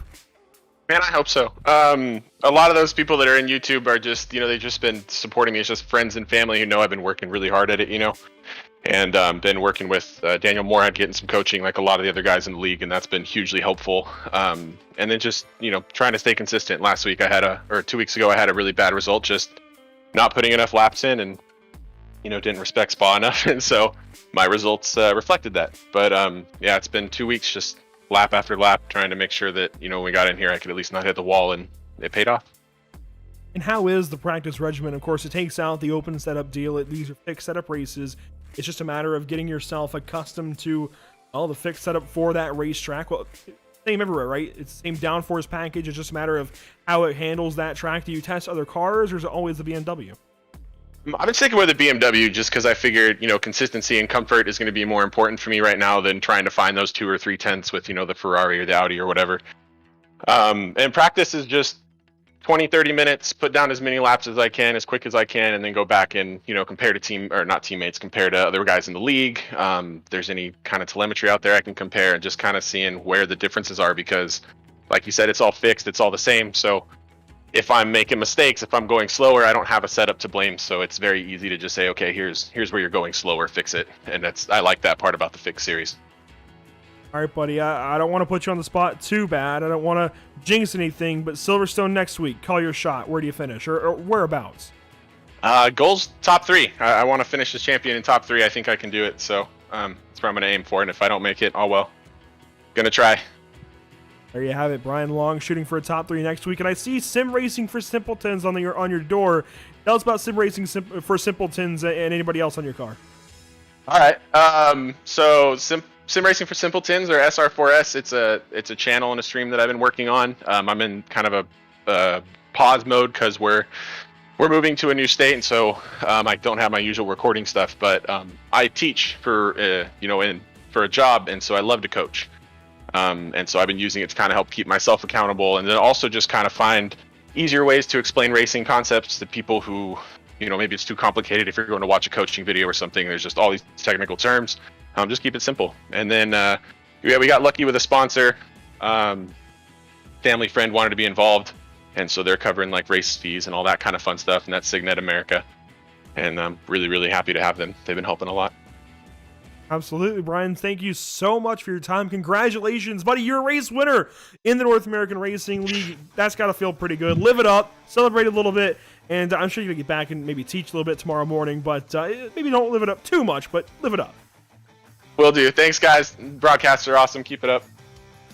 Thanks again so much for your time. Brian D. Long, I almost said a champion, a race winner in the North American Racing League. That is really, really cool. And somebody who came in right behind him could be a winner next week, maybe. That Audi was looking good today. Mike Braun is alongside with JP Cobb. So, Mike, a quiet race for you. We saw on times you were kind of under pressure from 2 or 3 cars. Experience, I guess, gave you the best to let them go. And a 4th place on your class quickly turned into a 2nd place after a DNF for both of our leaders. Talk us through your race. Man, it was a crazy race. This is my first time ever running on this track, and I knew I needed to race my own race, and just if somebody faster came up, just let them go, and just keep the wheels underneath you, and it seemed to work out for me. Well, isn't that a great result for your first time around? The next time will definitely be the win then. I mean, since this is your first time, how difficult was it to adapt and get the best out of your car, especially the Audi on a track like this one? And what made you choose the Audi? I have to give all the credit to Scott Kimbrough for helping me out with everything I've got. All the Empire guys support each other. We all race together and practice together, and we bounce ideas off each other. And Scott's helped me out so much in the last 6-8 months, and he told me that that's the car I needed to do, and just basically, get out of my own way and just drive it and get used to it. And it seemed to work out. I had one little mistake where I spun out in front of William Coffey and got a little sideways, but I was able to correct it and get back without too much damage. But besides that, it was the whole idea was just keeping the rubber down underneath it and keep going straight. There you go. That was a fantastic. I mean, if you even got a spin out, I'm not pretty sure. Andrew will confirm that later if you got that on the stream. But I mean, a fantastic race for you. The consistency is going to be the key, and running your own race will really pay off. Now, how will this differ from next week at Silverstone? That's a track where you have more overtaking opportunities. It's quite a larger track. Will your strategy differ over there? I'll be honest with you. This is like my second full season of road racing, and a lot of the races in this series are brand new to me, and so I'm still learning so much. So I'll get back to the lab tomorrow and start running on Silverstone and come up with a game plan for it. But I'm just on a high right now. Just my goal this whole season was just to make a podium, and here it is. 4 races in. There you go. You have an extra 4 races to shoot for a win. Don't give up, and I'm pretty sure you can do it. And obviously, with your teammates backing you up, it's going to be really good possibility in the future. And, well, I hope we can talk to you in Victory Lane. But before I let you go, who do you have to thank for your result? Oh, man. Well, I mean, first off, I got to thank my wife for putting up with all the shenanigans. And, of course, all the Empire guys for supporting me and helping me out with everything. Scott Reister for creating this amazing series. For you guys at Pit Stop doing just an incredible job. Cam Liveries for making the car look way better than I can actually drive it. I mean, that's just like my little group right there. I can't say enough for everybody that supports me. I'm pretty sure they're ecstatic for your result here tonight. And, well, we hope we can talk to you again next week, maybe in Victory Lane. I look forward to it. Well, Mike, thank you for your time. Well done in your race result. And, well, see you next week. Thank you. Well, Andrew, that was a really happy Mike Braun with his result. And, I mean, for the first time around in Belle, I mean, that's a result. Yeah, it's a really good day for Mike Braun, Brian Long, and everybody else who worked their way through. Pablo Ferretti, also a really good day for Pablo, getting a top 3 in class. So some really good days for some drivers who really needed it. I think a big day as far as bringing up some amateur drivers that we hadn't really talked a whole lot about and giving them big days here at Detroit. Race results then from Detroit. Belle Isle, it's an interesting one. Matthew Dench finishing first, of course, taking home the race win. Backed up a little bit to Jackson Rosende, exercised that gap a little bit on the last lap, especially Jackson Rosende just outside of 4.5 seconds back when it was all said and done. Fabio Zamperlini led that line of 6 cars to the checkers. He finishes third. Bryce Rodriguez fourth. What could have been for Bryce? I feel like if he had been able to get by Fabio on those later runs, I feel like he could have done a whole lot more. And how about Scott Reister in 5th, Brian DeVries and Scott Kimbrough 5th, 6th, 7th, 8th, and Pedro de Oliveira, he came out initially ahead of those guys. Remember, he was ahead of all of them. He came out of the pit lane after the first round of stops in 3rd, somehow falls back behind all of them into 8th position and drives back to them, actually, to finish 8th. I'd love to know the story there for Pedro. Regardless, he comes in just ahead of Mikel Rudebusch by, well, I say just ahead, quite a ways ahead of Mikel Rudebusch. And Brian Long, with his amateur win, takes a top 10. In 11th place, we do have 2nd place in the amateur class, Mike Braun. Pablo Ferretti, 3rd place as well in 12th place. Julian Bell in 13th place, and Kevin San Diego, the last driver not to go a lap down, in 14th place. John Sadlak, Guilherme Caratoni, Blake Scott, and William Coffey are going to be finished off 15th, 16th, 17th, and 18th respectively. Rob Rodriguez Jr. in the 226 is going to be finished off in 19th place, and Joshua Benjamin is going to be finished off in 20th place, again a lap down. 21st, Radames Rodriguez, good recovery for him from SDS Racing, and Johnny Jones comes in 22nd, solid day there. Dominique Angelicio finishes 23rd after some rough patches. Armando Bejar 24th. Daniel Hall 25th. William Valdez, after his big crash, ends up 26th, so a good recovery there, as well as for Clarence Rosa. Diego Era, who lost a couple of laps after his internet kind of got the best of him. Sean Patterson finishes 29th, and Kenneth Michael 30th. 31st is going to be going to Bailey Bowerman, 8 laps down.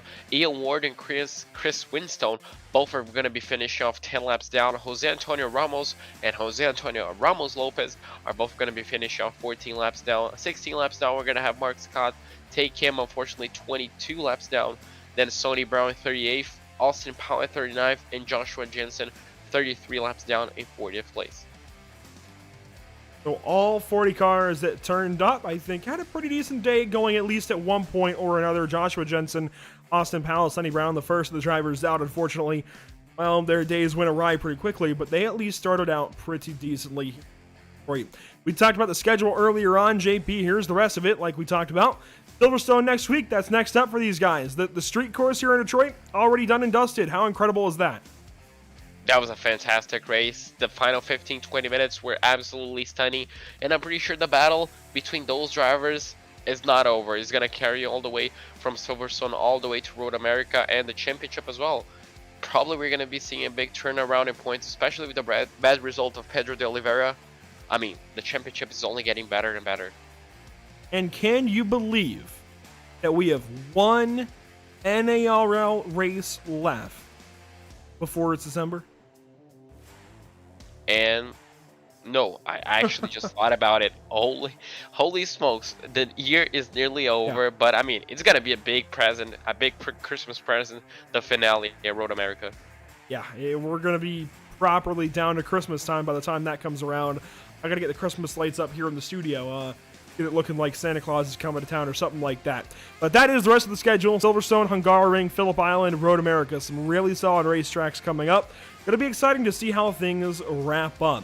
We've got an exciting week coming up as well. The second race of the season for the BRPI Racing Series coming up at the Volusia Speedway Park at 8 p.m. Eastern on Monday evening. Again, race number 2. Race 1 was the Pete Costco Memorial Race. 117 laps. JP, 117 laps on dirt. It was wild. It's one that don't know dirt racing just yet. Maybe go back and watch. Get accustomed to these guys because they've got a big season coming up.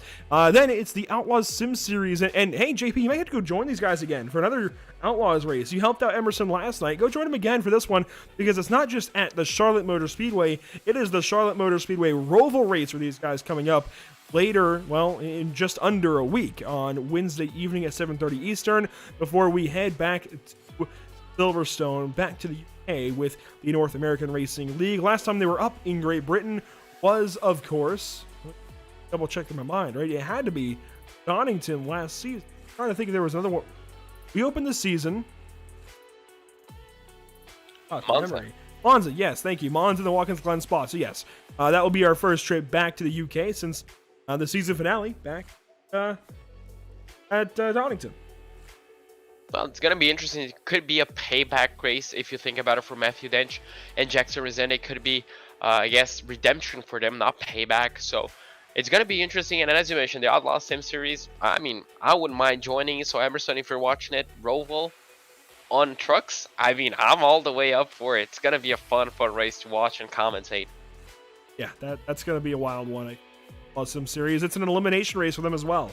They just ran Texas Motor Speedway, the first round of the round of 10. They're going to eliminate 3 drivers after Wednesday and cut it down to 7.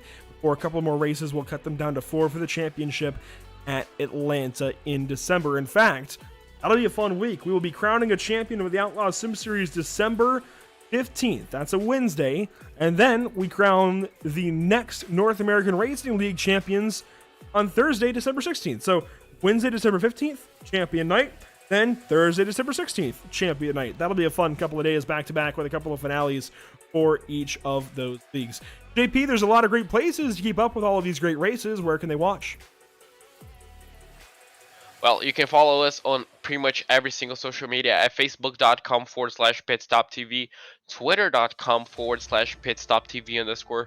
On Instagram, you can follow at live race updates on instagram.com/pit_stop_tv, and obviously our live coverage only on YouTube and on Twitch at youtube.com/pitstoptv1, and also on Twitch.